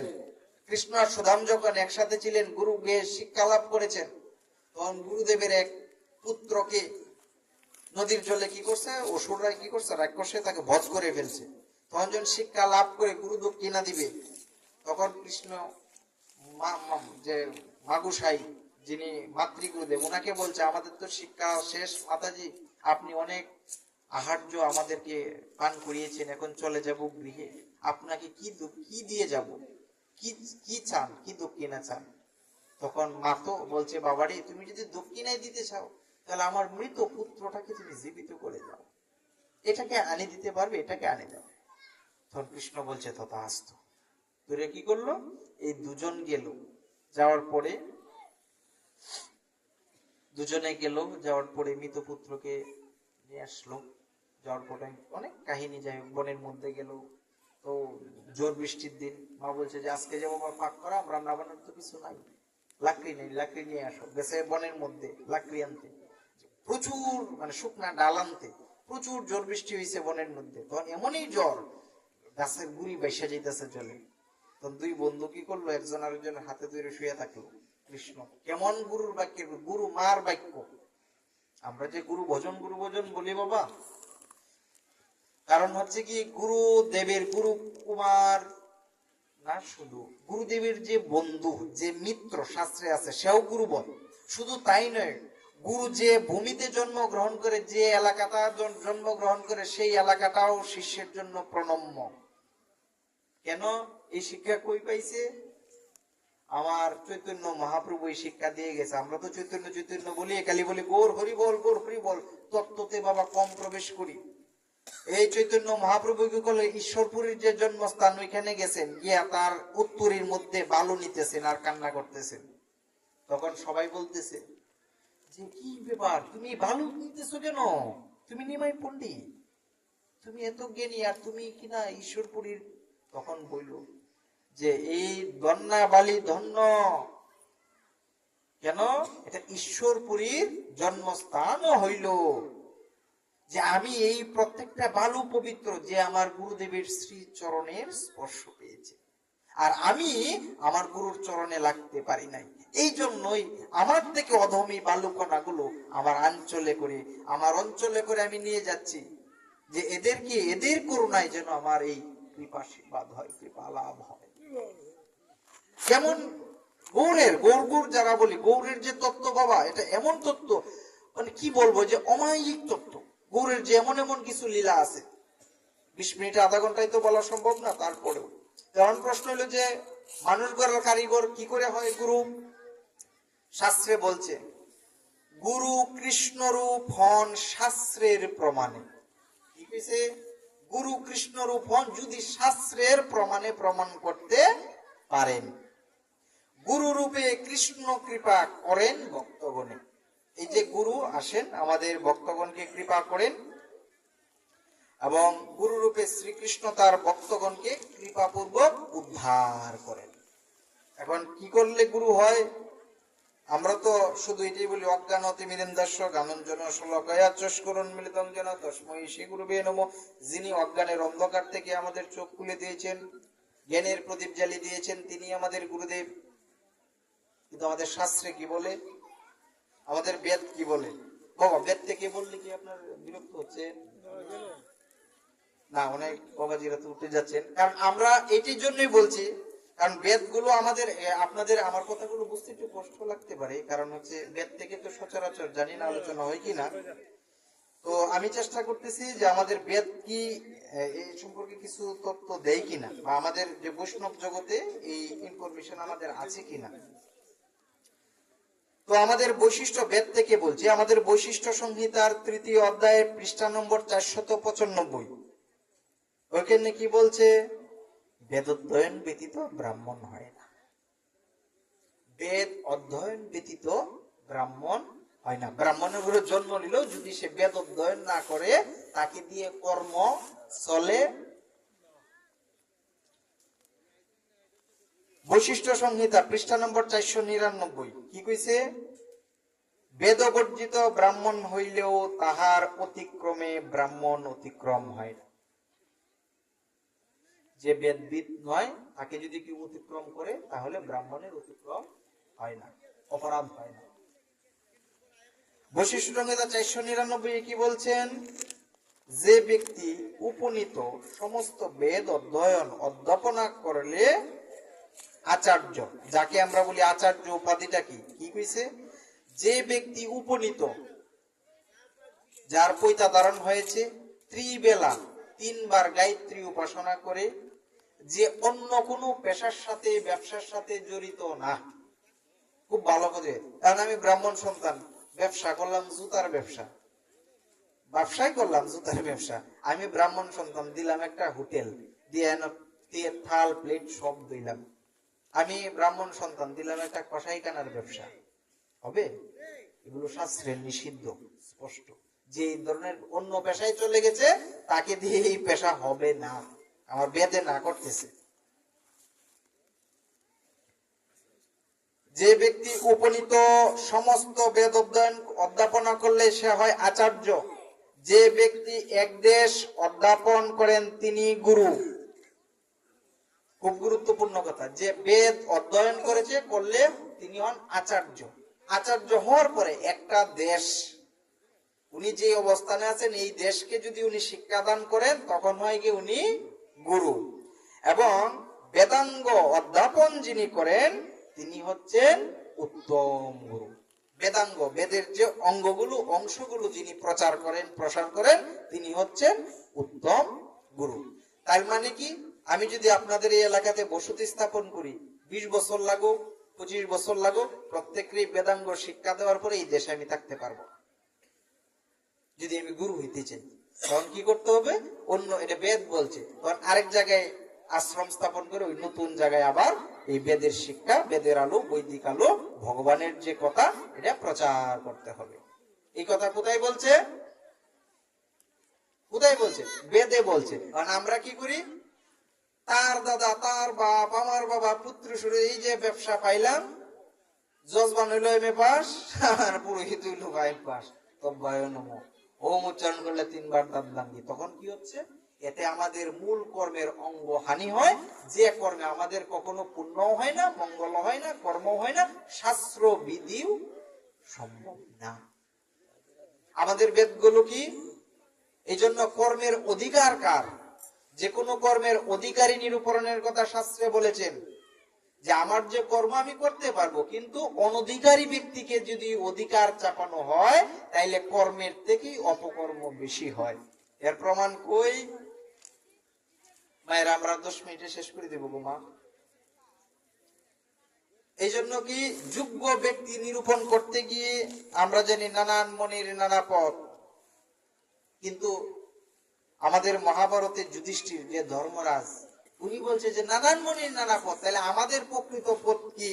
কাহা পন্থা? যুধিষ্ঠির উত্তর কি? মহাজন জনগতা সপন্থা, মহাজনরা যেই পথে গমন করেছেন সেটি প্রকৃত পথ। এখন মহাজন কারা? এই শ্লোকের অপব্যাখ্যা হয় আমাদের সমাজে বেশি। কেমনে?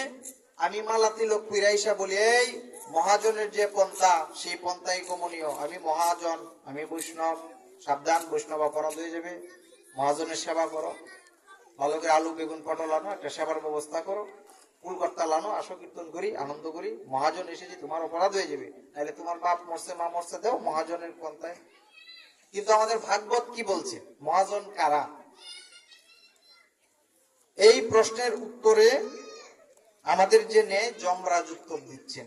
যমরাজ কি বলছেন? যে ধর্মের বিচার অতি সূক্ষ্ম, সকলেই বুঝতে পারে না। ধর্মের প্রকৃত তত্ত্ব 12 জন ব্যক্তি জানেন। স্বয়ং যমরাজ বলতেছে ভাগবতে, বৈষ্ণবদের যে প্রধান অস্ত্র ভাগবত, ওইখানে বলতেছে যমরাজ যে মহাজন হচ্ছে প্রকৃত ধর্মের যে তত্ত্ব, প্রকৃত যে ধর্মটা, এটা জানতে হয় 12 জন ব্যক্তির কাছ থেকে। কি কি 12 জন? স্বয়ম্বর, নারদ, শম্ভ, কুমার, কপিল, মনু, প্রহ্লাদ, জানক, ভীষ্ম, বলি আর বিহাম। 12 জন কে কে? প্রথম জন ব্রহ্মা। মা এটা বলবো নি গো মা? রাধে রাধে। 12 জন বৈষ্ণব আছে আমাদের, 12 জন মহাজন আছেন, এর বাইরে নাই। এই কথা কোথায় লেখা আছে? ভাগবতে। প্রথম জনের নাম কি? স্বয়ম্ভুর নারদ। কি কিছে? যে স্বয়ম্ভু মানে কি? প্রথম জন ব্রহ্মা, দ্বিতীয় জন দেবর্ষি নারদ, 3 নম্বর জন শিব, 4 নম্বরে সনত কুমার, 5 নম্বরে দেবহতী পুত্র, 5 নম্বরে কপিল দেব, 6 নম্বরে স্বয়ম্ভু মনু, যেখান থেকে আমরা মানুষ, আদি পিতা মনু, মাতা শতরূপা। এই মনু জানে আমরা যে সন্তান আসছি, আমাদের এই বিধানটা, প্রকৃত ধর্মটা, মনু। তারপর কি? ভক্ত প্রহ্লাদ। তারপর কি? ভক্ত প্রহ্লাদ মহারাজের পর জনক রাজা। জনক রাজাকে এটা আমরা সবাই জানি, জনক রাজা। তারপর কি? গঙ্গা পুত্র ভীষ্মদেব। তারপর কি? বলি মহারাজ। তারপর কি? বেশপুত্র সুখদেব, বেশদেবের যে পুত্র। তারপর কে? সবশেষ জানি আমি যম। এই হচ্ছে 12 জন মহাজন, পরম বৈষ্ণব।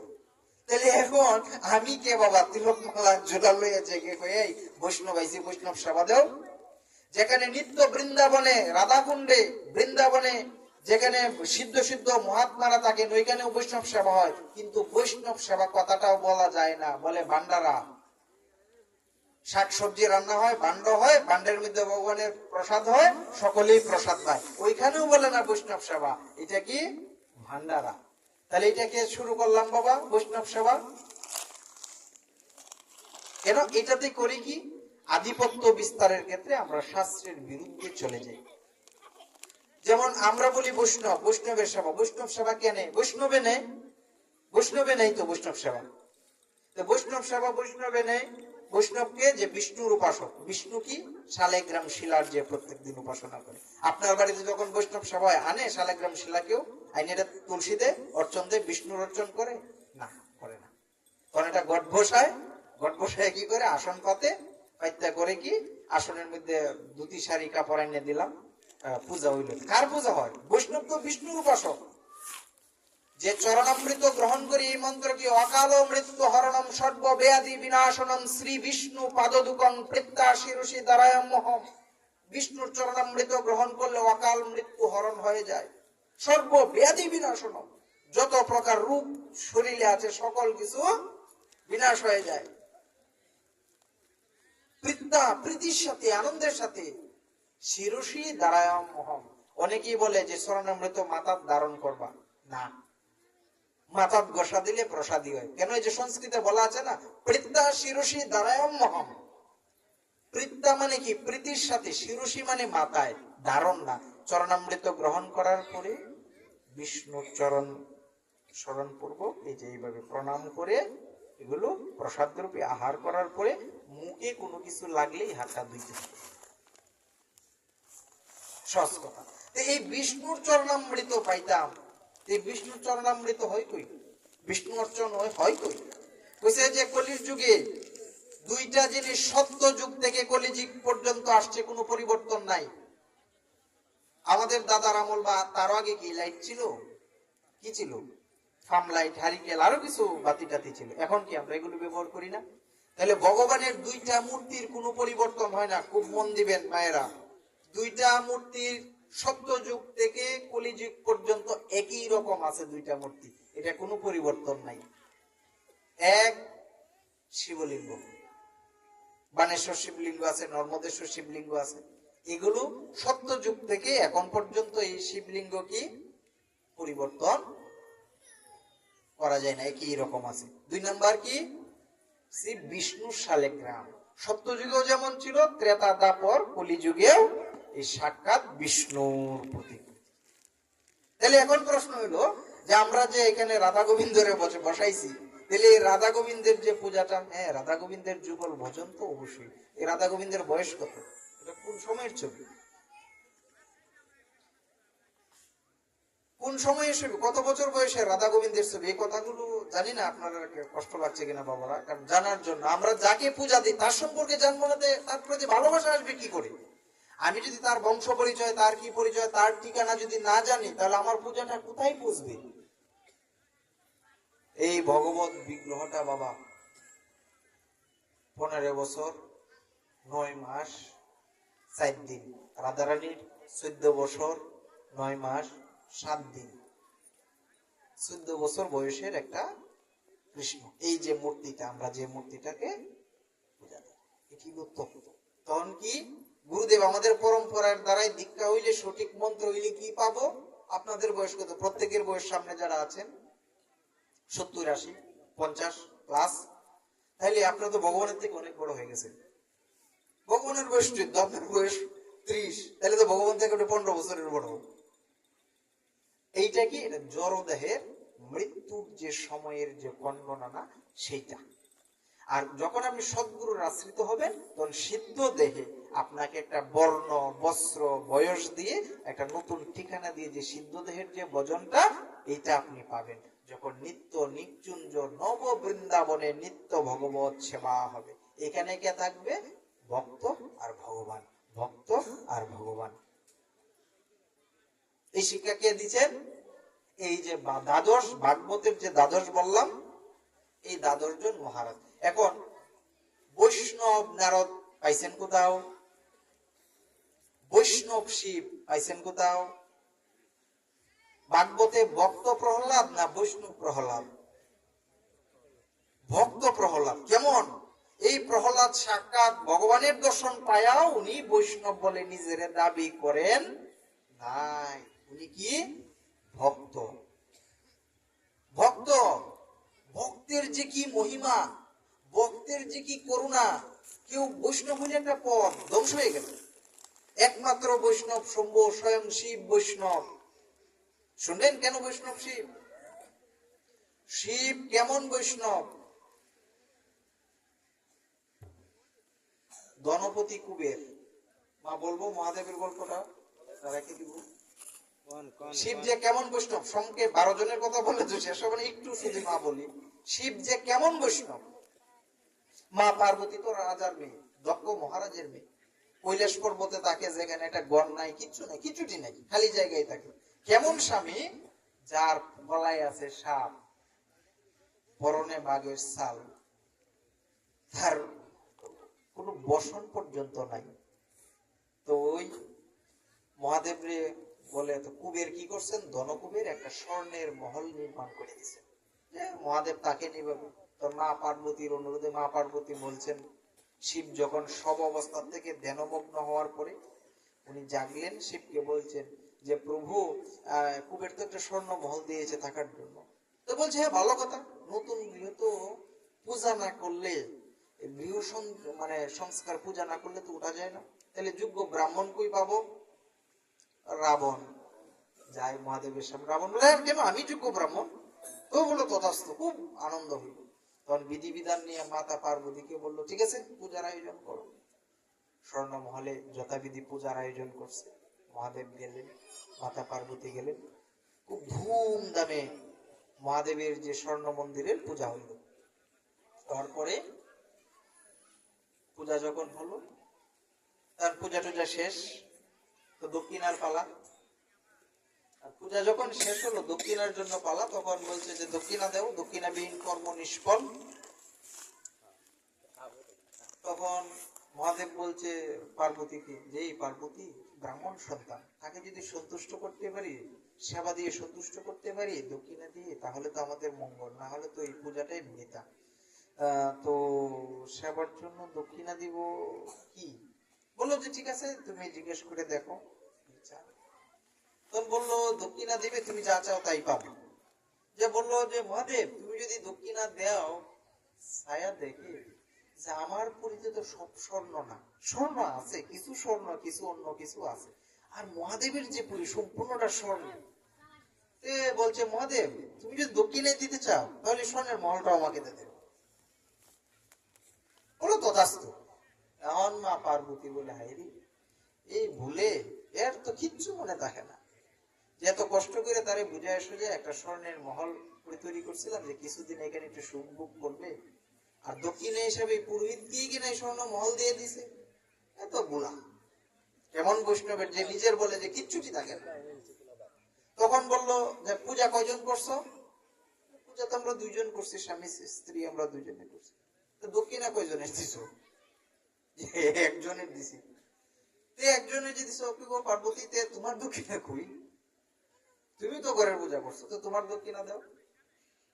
এখন পার্বতী অনুরোধে বলতেছে যে দেখো ঠাকুর, আমি রাজার মেয়ে হইলেও আমার যে স্বামী তার এত সামর্থ্য নাই, আর তুমি আমার কাছে যে দক্ষিণা চাইছো, আমি রাজার মেয়ে, আমার কাছে স্বর্ণ গহনা বা তোমাকে দেওয়ার মতো কিচ্ছু নেই। আমার স্বামীর যা আছে এগুলো নিয়ে আমি সুখী আছি, এগুলো নিয়ে সন্তুষ্ট আছি। দেবাদিদেব মহাদেব, আমি তো তার অনুমতি চাই, তার ছাড়া দেখো আমার স্বামীর বলে সর্প ঝুলানো, তার একটা পশু, হ্যাঁ, তো সেই কি দিবে? আচ্ছা ঠিক আছে, তুমি একটু কৃপাপূর্বক অপেক্ষা করো, যা চাওয়ার তুমি মহাদেবের কাছ থেকেই নাও, আমারও যে দক্ষিণা যদি তোমার প্রয়োজন আমি কোত্থেকে দিব, তুমি দেবাদিদেব মহাদেবের কাছ থেকে নাও। তো এই মহাদেবের কাছ থেকে যখন দক্ষিণা নেওয়ার জন্য বলছে, মহাদেব কি করলো, পার্বতীর দিকে চায় আর একটু হাসে। পার্বতীর দিকে মানে একটু একটু চায় আর একটু একটু হাসছে। কেন? এই কথাগুলো উপাখ্যানটা আমি কিন্তু ভাগবত থেকে বলছি, আমাদের মন গড়া না, এই জন্য প্রমাণটা সামনে রেখে নিয়েছি। তখন কি করলো এই মাতা পার্বতী, উনি চাইলো মহাদেবের কাছ থেকে। মহাদেব করলো কি, যে ঠিক আছে তুমি চাও, কি চাও তুমি চাও আমার কাছ থেকে। তখন বললো মহাদেব তুমি চিন্তা করে দেখো, একজনের দক্ষিণা পেয়েছি, আর একজনের দক্ষিণা চাইলে তুমি কিন্তু না করতে পারবে না। হ্যাঁ না করবো না। পার্বতীর দিকে তাকায় দেখি এমন সুন্দর, এমন শুভ প্রাণ আসছে। মহাদেব তুমি যদি দিতেই হয় দক্ষিণা, তাহলে তুমি পার্বতীকে দিয়ে দাও আমার সাথে, ততটা আসতো। এখন তো মা পার্বতী গুলি, হ্যাঁ এই যে কি করলো, যে কেমন বলার বলা, আমাকেই নিয়ে দিয়ে দিল। আমরা যারা বৈষ্ণব বলে প্রচার করি, দিবনি তেমনি আমরা। মহাদেব কেমন বৈষ্ণব, বৈষ্ণবের কোন সঞ্চয় থাকে না, কেমন উদারতা বৈষ্ণবের। কি কারণে 12 জন মহাজন আমাদের সনাতন আদর্শে অহঞ্জন দিয়ে দিছে। মাতা পার্বতী চিন্তা করলো যে এটা তো শিব চরিত্রের মহিমা, মহাদেবের যে চরিত্র, এই মহাদেবের চরিত্র, এই মহিমা অল্প ভাগবতে কোন ভক্তকুল ব্যাখ্যা করে শেষ করা যায়। শিবের যে এমনই মহিমা। কেন? শিব শিক্ষা দিচ্ছে আমাদের নিবৃত্তি ধর্ম, আর কৃষ্ণ এবং শ্রীরাম শিক্ষা দিচ্ছে আমাদের প্রবৃত্তিমূলক ধর্ম, নিবৃত্তিমূলক ধর্ম, মানে এরপরে কিছু নাই। উনি এমন ভাবে দিলে উজাড় করে দেয় যে এরপরে কিছু থাকে না। তখন কি করবেন উনি? তখন মা একটু চিন্তা করে করলেন যে এখন তো কৃষ্ণ গোপাল ছাড়া আর রক্ষার কোনো পথ নাই, কিন্তু রাবণের কাছে যদি মাতা পার্বতী চলে যায় তখন রাবণের আর মৃত্যু হবে না। কেন? মার সামনে কখনোই সন্তানের মৃত্যু হতে পারে না, কারণ মা আপ্রাণ নিজের প্রাণ দিয়ে সন্তানকে রক্ষা করতে চেষ্টা করে, তখন তাকে তো রক্ষা না করলে উপায় নেই। তখন উনি গেল, যাওয়ার পরে সাথে সাথে যাচ্ছে মাতা পার্বতী, তখন কৃষ্ণ গোপালকে স্মরণ করলেন। কারণ তার মতো তো চলন আর কেউ করতে পারে না, দিনকে রাত বানাতে পারে। মহাভারতে আপনারা যারা দেখছেন না, সুদর্শন চক্রের দ্বারা সূর্যকে ডেকে রাত বানিয়ে ফেলছে। এই চক্র কি করলো? ভগবানকে অপরাধ করেছে না, এই কর্মটা করেছে ভগবান ছলনা করেছে ধর্ম রক্ষার্থে, ধর্ম সংস্থাপনার্থায় সম্ভব। আমি যুগে যুগে ধর্মটাকে সংস্থাপন করার জন্য উনি এই চলনাটা করেছে। মাতা পার্বতী জানে যে সে ছাড়া এই কাজ আর কারো দ্বারা হবে না। তো রাবণ যখন যায়, কৃষ্ণ গোপাল বা জাকরি জাকরি জাকরি জাকরি চুলে যখন আসলো, তাকে দেখে হাসছে। রাবণ বলতেছে যে আমি একজন রাজা, আমি এত চলনা করতে পারি, আর চুপ ওই বালক আমাকে দেখে হাসছে। যে এই বালক তুমি হাসছো কেন? আরে তুমি একজন এত বিজ্ঞ রাজা, তুমি কি এত বোকা? কি বোকা বলছো কেন?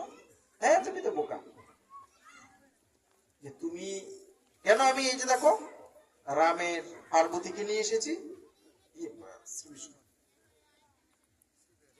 আমি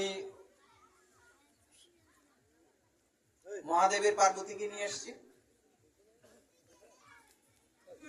ও তুমি পার্বতীকে নিয়ে আসছো, কিভাবে আনলে?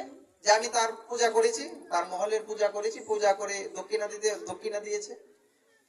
ও মহাদেবের তো 3টা বাড়ি, স্বর্গ মর্ত্য পাতাল, কোন লোকে পূজা করেছো? কোন লোকে? এটা তো ঠিকই, ওই এটাই তুমি বলতে পারো না? ও ঠিকই তো। আরে বোকা, তুমি যে আনছো মহাদেব কি এতই বোকা? মহাদেবে পাতালে পার্বতীকে রেখে দিয়েছে, আর তোমার সঙ্গে যাকে দিয়েছে সে পার্বতীর দাসী, আর তুমি একজন রাজা কিনা পার্বতীর দাসীকে নিয়ে যাচ্ছ। পার্বতীর দাসী এত সুন্দর, বলছে যে পার্বতীর দাসী যত সুন্দর, এই পার্বতীর কেশ মর্দন করে, শরীর মর্দন করে, যে দাসী এত সুন্দর না হইলে কি এত সুন্দরী পার্বতীর সেবা করতে পারে? আর তুমি কিনা এই দাসীকে নিয়ে এসেছো। তখন সে ইতস্তত হয়ে কি করলো, এই জায়গার মধ্যে পার্বতীকে কি করলো, ছেড়ে দিল। রাধে রাধে, আমরাও শেষ করে দিব। পার্বতীকে কি করলো, এই জায়গার মধ্যে আনার পরেই পার্বতী মাকে ছেড়ে দিল। ছেড়ে দেওয়ার পরে রাবণ তার হাতটা ছেড়ে দিয়েছে। তো ছেড়ে দিয়ে যখন যায়, যাওয়ার পরে ওইখানে ভগবান করলেন কি, মাতা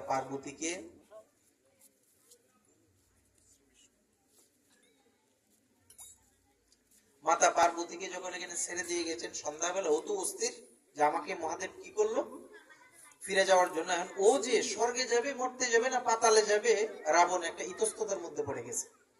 তখন যেই জায়গাতে এই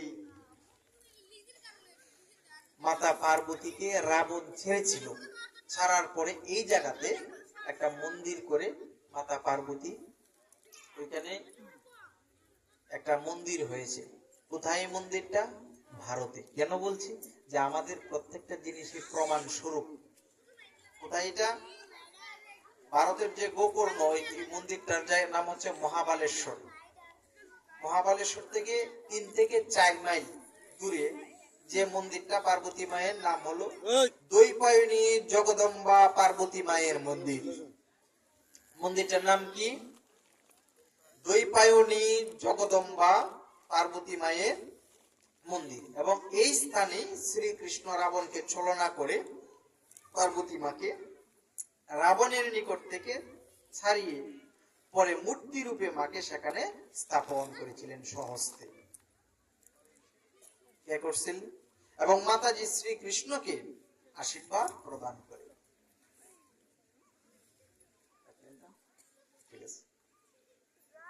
কেন এই কথাটা বলা? বৈষ্ণব চিনার জন্য। কেমন বৈষ্ণব? এবং শ্রীকৃষ্ণ এই মাতা পার্বতীর পূজা করেছিলেন।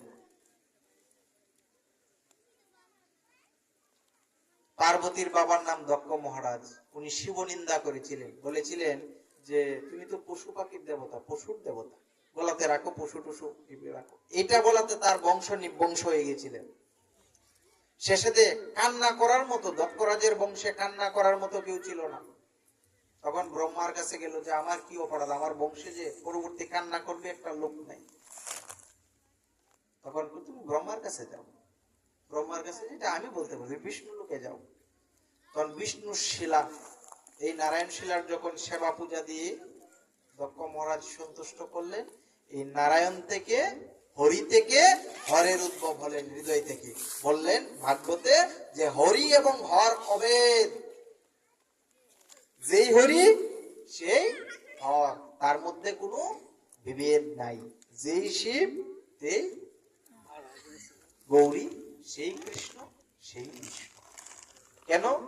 কারণ আমাদের মধ্যে যে দ্বন্দ্ব লাগায়, ঝগড়া লাগায়, বিভেদ লাগায়, এটা কি? যারা আসলে আমাদের বেদ, উপনিষদ, ধর্মীয় শাস্ত্র গ্রন্থগুলো রিসার্চ করে না, এটা সারমর্ম উপলব্ধি করে না। তাহলে এই কৃষ্ণই যে বললো যে আমি হরি এবং হর অভেদ, যে কৃষ্ণের ভক্ত, আমি আমার কথা বলছি বাবা, অন্য কারো সমালোচনা। আমি যদি কৃষ্ণের ভক্ত হই, যেই কৃষ্ণ বলছে যে হরি আর হর অভেদ, আমি কেন বেদ করি? এই মহাদেব হলো গাঞ্জাকুর, মহাদেবের প্রসাদ খাইও না। প্রত্যেক দিন পঞ্চদেবতার পূজা করতে হয়, এর মধ্যে মহাদেবেরও একজন। গণেশের পূজা প্রথম করতে হয়। আজকে যে আসনে বসেছি, ব্যাসদেব, এই ব্যাসদেব গ্রন্থ লেখার আগে, শাস্ত্র গ্রন্থ লেখার আগে সর্বপ্রথম গণেশের পূজা করেছিলেন। এখন আমরা যারা বলি যে গোবিন্দ পূজা করলে আর কারো পূজা লাগে না, গীতা না করছে ভগবান অন্য কোনো পূজা করল না, শুধু কৃষ্ণের পূজাই কইল, ওই লেখছে একটা শ্লোকে দেন, 700 শ্লোকের মধ্যে। সংস্কৃত, বাংলা ব্যাখ্যা অনেকে অনেক করতে পারে। একটা সংস্কৃত শ্লোকের যেখান যে কৃষ্ণ এরকম সরাসরি কিছু বলছে, কৃষ্ণ আমাদের মতো এত বোকা না। উনি সরাসরি অর্জুন, যে অর্জুন ভগবান কৃষ্ণের পাশাপাশি রয়েছে, তাকেও সরাসরি কোনো উপদেশ করেন নাই। ঘুরাইয়া পেঁচাইয়া কইতে কইতে কইতে একাদশ অধ্যায় পর্যন্ত নিছে। একাদশ অধ্যায় নিয়ে কইছে তুমি যে ভগবান প্রমাণ দেখাও। উনি বিশ্বরূপ দেখাইছে, যে রূপটা ছিল মাধুর্য, আর দেখাইল ঐশ্বর্য রূপ। অত বড় মুখ, অসংখ্য বাহু, অর্জুন দেখে ভয়ে কাঁপতেছে। একজন বীর যোদ্ধা, সে কম্প মানে এই অত রূপ দেখে এই রূপ সহ্য করতে পারে নাই। আমরা সাধারণ মানুষ কি এই রূপ দেখে সহ্য করতে পারবো? সম্ভব না। কেন? পঞ্চপাণ্ডবের মধ্যে অর্জুনই কেন কৃষ্ণের সাথে থাকলো? তার নাম অর্জুন, অর্জন করার শক্তি অর্জুনেরই আছে। ভক্তিভাব নকুল, যার কোনো কুল কিনারা নেই, ভক্তি শুধু ছিল নকুলের। যুধিষ্ঠির, কানা মানুষ, অন্ধ মানুষকে পথ দেখায় লাঠি, যষ্টি। যুধিষ্ঠির ঝুট পথে, অসৎ পথে গেলে পরে সঠিক পথে, শুদ্ধ পথে আনে যুধিষ্ঠির। সহদেব, সহ মানে সাথে, দেব মানে যে দেবতার সাথে থাকে, উনি হলো সহদেব। আর ওইখানের নামটি কি? দুর্যোধন, দুঃশাসন। যার নাম দুঃশাসন, এর কাছে কিছু স্মরণ পাওয়া যাবে? এত দ্রৌপদীর বস্ত্র হরণ এরাই করবে, আর কেউ করবে? প্রত্যেকটা লীলার বাবা বিশেষ মাহাত্ম্য। তো আমরা যে প্রসঙ্গে ছিলাম, আমরা এখনই শেষ করব, যে হরির নাম সংকীর্তন করলে ভিক্ষা করতে হয়। এই ভিক্ষা সর্বপ্রথম কে করেছিলেন? আমার গৌরাঙ্গ মহাপ্রভু করেছিলেন। কোথায় করেছিলেন? কীর্তনের প্রচার কখন করেছিলেন? যখন উনি মহাপ্রভু হয়েছিলেন তখন করেছিলেন। নিমাই যখন, তখন না। গৌরাঙ্গ যখন, তখন না। যখন উনি মহাপ্রভু হয়েছিলেন। মহাপ্রভু কখন হয়েছিলেন? যখন উনি, উনার জীবন কাল ছিল 48 বছর, প্রকট লীলা। 48 বছরের মধ্যে 24 বছর সময় উনি সংসারে কাটিয়েছেন, পুরা দূর সংসারী। তার স্ত্রী ছিল 2 জন, 2টাই বিয়ে করছেন। এরপরে উনি কি করলেন? 12 বছর উনি সন্ন্যাসে ঘুরেছেন। মহাপ্রভুর 2 স্ত্রী, প্রথম স্ত্রী লক্ষ্মী দেবী, বল্লভাচার্যের কন্যা, দ্বিতীয় স্ত্রী বিষ্ণুপ্রিয়া। অদ্বৈত প্রভুর 2 স্ত্রী, 2 বিয়ে করছেন। নিত্যানন্দ প্রভু 2 স্ত্রী, এরা কেউই সন্ন্যাসী না, ব্রহ্মচারী না। আবার নিতাই অবধূত সন্ন্যাসী। কারণ কলির যুগের মানুষে অল্প আয়ু, হীনবীর জন্মগত প্রাণ, এদের কঠিন ভজন সাধন করতে পারবো না, বিদায় ভগবান আমাদের সহজ পন্থা দিয়ে গেছেন। এবং আমরা যে বিষয়টা ছিলাম যে আমাদের গৌরাঙ্গ মহাপ্রভুর আসল নাম কি, ওনার বংশ পরিচয় কি? এই গৌরাঙ্গ মহাপ্রভুর, চৈতন্য দেবের পূর্বপুরুষ নাম হলো মধুকর মিশ্র, এবং এই মধুকর মিশ্র উড়িষ্যার রাজা কপিলেন্দ্র দেবের অত্যাচার যাজপুর হইতে পালাইয়া শ্রীহট্টে আসেন এবং শ্রীহট্টে বাস করেন। এবং কপিলেন্দ্র দেবের উপাধি ছিল ভ্রমরবর। আর মধুকর মিশ্রের পিতার নাম ছিল বিশুদ্ধ মিশ্র। বিশুদ্ধ মিশ্র ছিলেন বৈদিক শ্রেণীর ব্রাহ্মণ। রাধে রাধে। গৌরাঙ্গ মহাপ্রভুর বাবার বংশের পরিচয় দিচ্ছি। প্রভু সম্পর্কে তার যে ছিল, এরা ছিল বৈদিক শ্রেণীর ব্রাহ্মণ। বৈষ্ণব শ্রেণীর কি না, বৈদিক শ্রেণীর ব্রাহ্মণ। বৈদিক কেন? বেদ মানিয়া যারা চলে এরাই বৈদিক। আপনারা যারা বেদের অনুশাসন মানেন, বেদ মানেন, তারাই বৈদিক। আমরা রাখে দিব। আমরা রাখে দেওয়ার জন্য আমরা 5 মিনিট সময় দিই কৃপা করবো। কারণ হইলো প্রথমেই কথা ছিল গৌরাঙ্গ মহাপ্রভুর আসল নাম কি, কারণ এগুলো গবেষণাধর্মী আলোচনা, তো এগুলো পাইব খুব কম, আর সময়েরও দরকার। আমি শুধু এটা শুরুতেই যেহেতু বলছি, এগুলো আমি জানাই দিয়ে যাই। যাই হোক, এই চৈতন্য দেবের বিশুদ্ধ মিশ্র ছিলেন বৈদিক শ্রেণীর ব্রাহ্মণ। জেনে রাখেন তাদের পুত্র ছিল বাদশায়ন পুত্র। ভগবানের পুত্রটাও জেনে রাখেন। চৈতন্য মহাপ্রভুর পুত্র হইল বাদশায়ন পুত্র। এবং মধুকরের 4 পুত্র। 4 পুত্রের মধ্যে 4 নাম্বার পুত্র হইল জগন্নাথ মিশ্র। এই জগন্নাথ মিশ্র হচ্ছে আমার গৌরাঙ্গ মহাপ্রভুর পিতা। আর এই জগন্নাথ মহাপ্রভু, আমাদের জগন্নাথ যে প্রভু ছিলেন, ওনার পুত্র হইল গৌরাঙ্গ মহাপ্রভু। তার জন্ম প্রথম নাম ছিলেন নিমাই। কেন নিমাই? আমরা এখন নিমা শেষ করো, মরলে পরে আমরা কি বলি লাশ নেওয়ার সময়? হরিবোল বলি কিনা? এই হরিবোল শব্দটা কি আনছে পৃথিবীতে জানেন? এর প্রচার যে করেছেন গৌরাঙ্গ মহাপ্রভু। কেন? উনি যেদিন ফাল্গুনের পূর্ণিমার অন্তে গ্রহণের সময় জন্মগ্রহণ করেন, নবদ্বীপবাসী সবাই গঙ্গা স্নান করে উঠতেছে, কেউ জাজ ঘন্টা শঙ্খ বাজাচ্ছে আর হরিবোল হরিবোল করে ধ্বনি হচ্ছেন। এই ঠিক সময়ে আমার পূর্ণ গৌরচাঁদ নিম গাছের তলে আবির্ভাব হলেন। সুতিকা করে মায়েরা উলুদ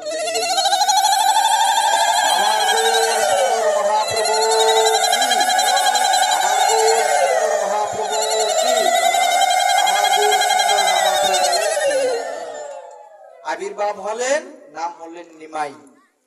তখন শ্রীহট্ট যারা নবদ্বীপে যারা ছিল তারা ডাকলেন তাকে গুড়া। গুড়া গৌরাঙ্গ না, গৌরাঙ্গ তো আমরা দিছি, বাঙালি যারা এরা দিছি। নাম রাখলেন গুড়া। গুড়া মানে কি? গাছের গুড়িতে জন্ম হয়েছে। আরেক গুড়া মানে কি? আমাদের ধর্মের মূল সংস্কারটা গুড়িটাই হলেন চৈতন্য মহাপ্রভু, কলির যে ভগবান, কলির পাবন পুরুষ গুড়া। তার আদর্শ থেকে আমাদের শিক্ষা। এই হলো গুড়া, গৌরাঙ্গ। আর তার আসল নামটা কি? আসল নামটা মায়েরা বাবারা আপনাদের একটা ছোট্ট করে বলি। ওনার যে আসল নামটা ছিলেন খুব চমৎকার। কি নাম? আসল নাম মহাপ্রভু। আমরা যেটা বলছিলাম, মহাপ্রভু কখন হলেন?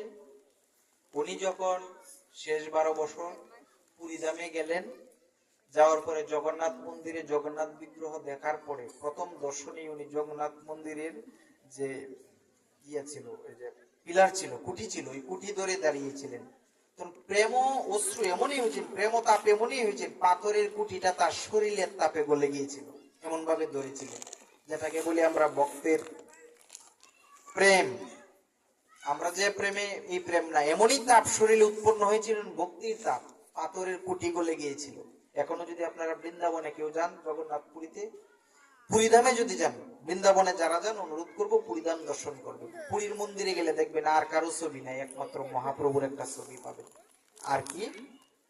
ওইখানে যে কুঠিতে যে ধরেছিলেন প্রভু, চিহ্ন আছে। আর প্রভুর নাম কি? উনার দিগ্বিজয়ী নাম ছিল নিমাই পণ্ডিত। আর উনার আসল নাম যেটা, যে নামটা আমরা, আপনারা হয়তো জানেন বাবা, আমি জানি না, ওনার নাম ছিলেন শ্রী বিশ্বম্বর মিশ্র বিদ্যাসাগর বাদী সিংহ। ইতাই গুরু হরি বল। আবার বলি বাবা, নামটা আপনারা মনে রাখবেন, এই নামের মধ্যেই প্রেম আছে। ওনার যে প্রভুর নাম শ্রী বিশ্বম্বর মিশ্র বিদ্যাসাগর বাদী সিংহ, এটা হচ্ছে ওনার আসল নাম। সিংহ স্কন্দ, মহাপুরুষের হাত কি অজানুলম্বিত, এই হাত এই জানু পর্যন্ত, হাত পায়ের হাঁটু পার হয়ে যাবে। সিংহ স্কন্দ, বুকের পাশটা, বুকের যে সেনাবাহিনীতে যেরকম মাপে, বুকের পাশটা এরকম বড়, কোমরের দিকটা সিপা, সিংহমূর্তি। মহাপুরুষ এমনিতেই না, মহাপুরুষ এমনিতেই উনি না। এবং উনি যে হরির নাম বিতরণ করেছিলেন, এই বিতরণ শুধু মানুষই না, সমস্ত জীব, পশু পাখি পর্যন্ত ওনার নামে নৃত্য করেছিলেন। কি নাম? একমাত্র এই হরির নাম সংকীর্তন কলির যুগে বিধান দিয়েছেন এই আমার গৌর সুন্দর গৌরাঙ্গ মহাপ্রভু। প্রভু দিয়েছে না, কে দিয়েছে? আমাদের মায়েরা দিয়েছেন। কেমনে?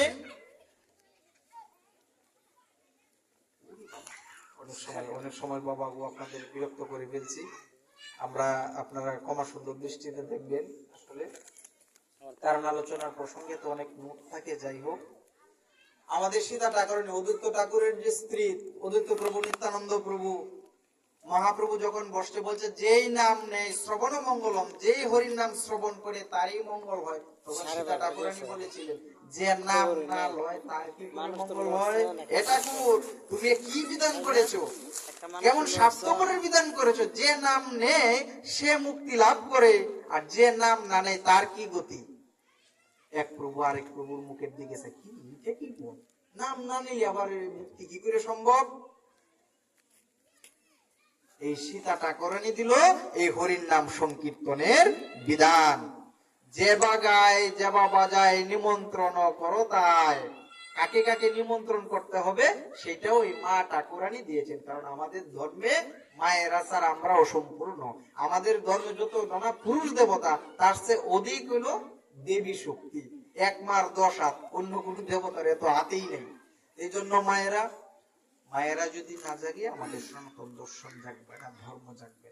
আপনারা মায়েরা যারা কষ্ট করে এসেছেন,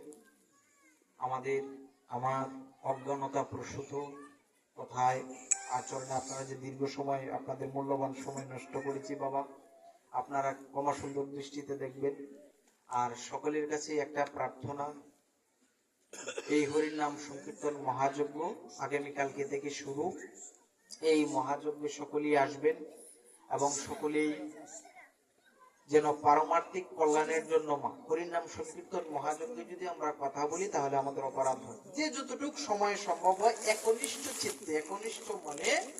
আমাদের এখানে একটা নয়ন আছে, তিলকের মধ্যে ফাঁকা, মা দুর্গার, মা কালীর, মহাদেবের একটা চোখ আছে, এটা বলে ত্রিনয়ন। আমাদের মানুষেরও একটা চোখ আছে, এটাকে বলে জ্ঞান চক্ষু। দুইটা হইলো চামড়ার চক্ষু, এটা জ্ঞান চক্ষু। ওইখানে গৌরকে ধ্যান করে আপনারা সকলেই হরিনাম শ্রবণ করে মানব জীবনকে সার্থক করবেন, সুন্দর করবেন, সেই প্রার্থনা রেখে আমি অবাজন হরিকথার এখানে বিশ্রাম দিচ্ছি। আর বৈষ্ণব উচিত প্রণাম জ্ঞাপন করছি। আপনারা ক্রমশ সুন্দর দৃষ্টিতে দেখবেন। অনেক রাত্র হয়ে গেছে, আপনাদের মূল্যবান সময়টুকু নষ্ট করেছি। নিতাই গৌর সীতানাথ প্রমানন্দে। হরি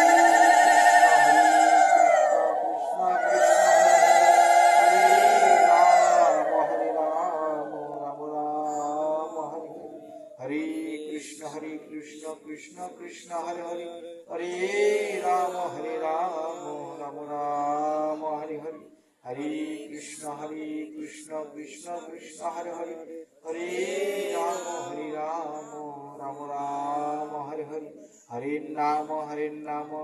নামৈব কেবলম কৌলো নাস্তিভ্যো গতিরন্যতা বাঞ্ছা কল্পতরুশ্চ কৃপা সিন্ধুভ্যৈব পতিতানাং পাবনেভ্যো বৈষ্ণবেভ্যো নমো নমো। সব শ্রোতা বৈষ্ণবের করি নমস্কার, সবে পদ দুলি দিয়ে হো মস্তকে।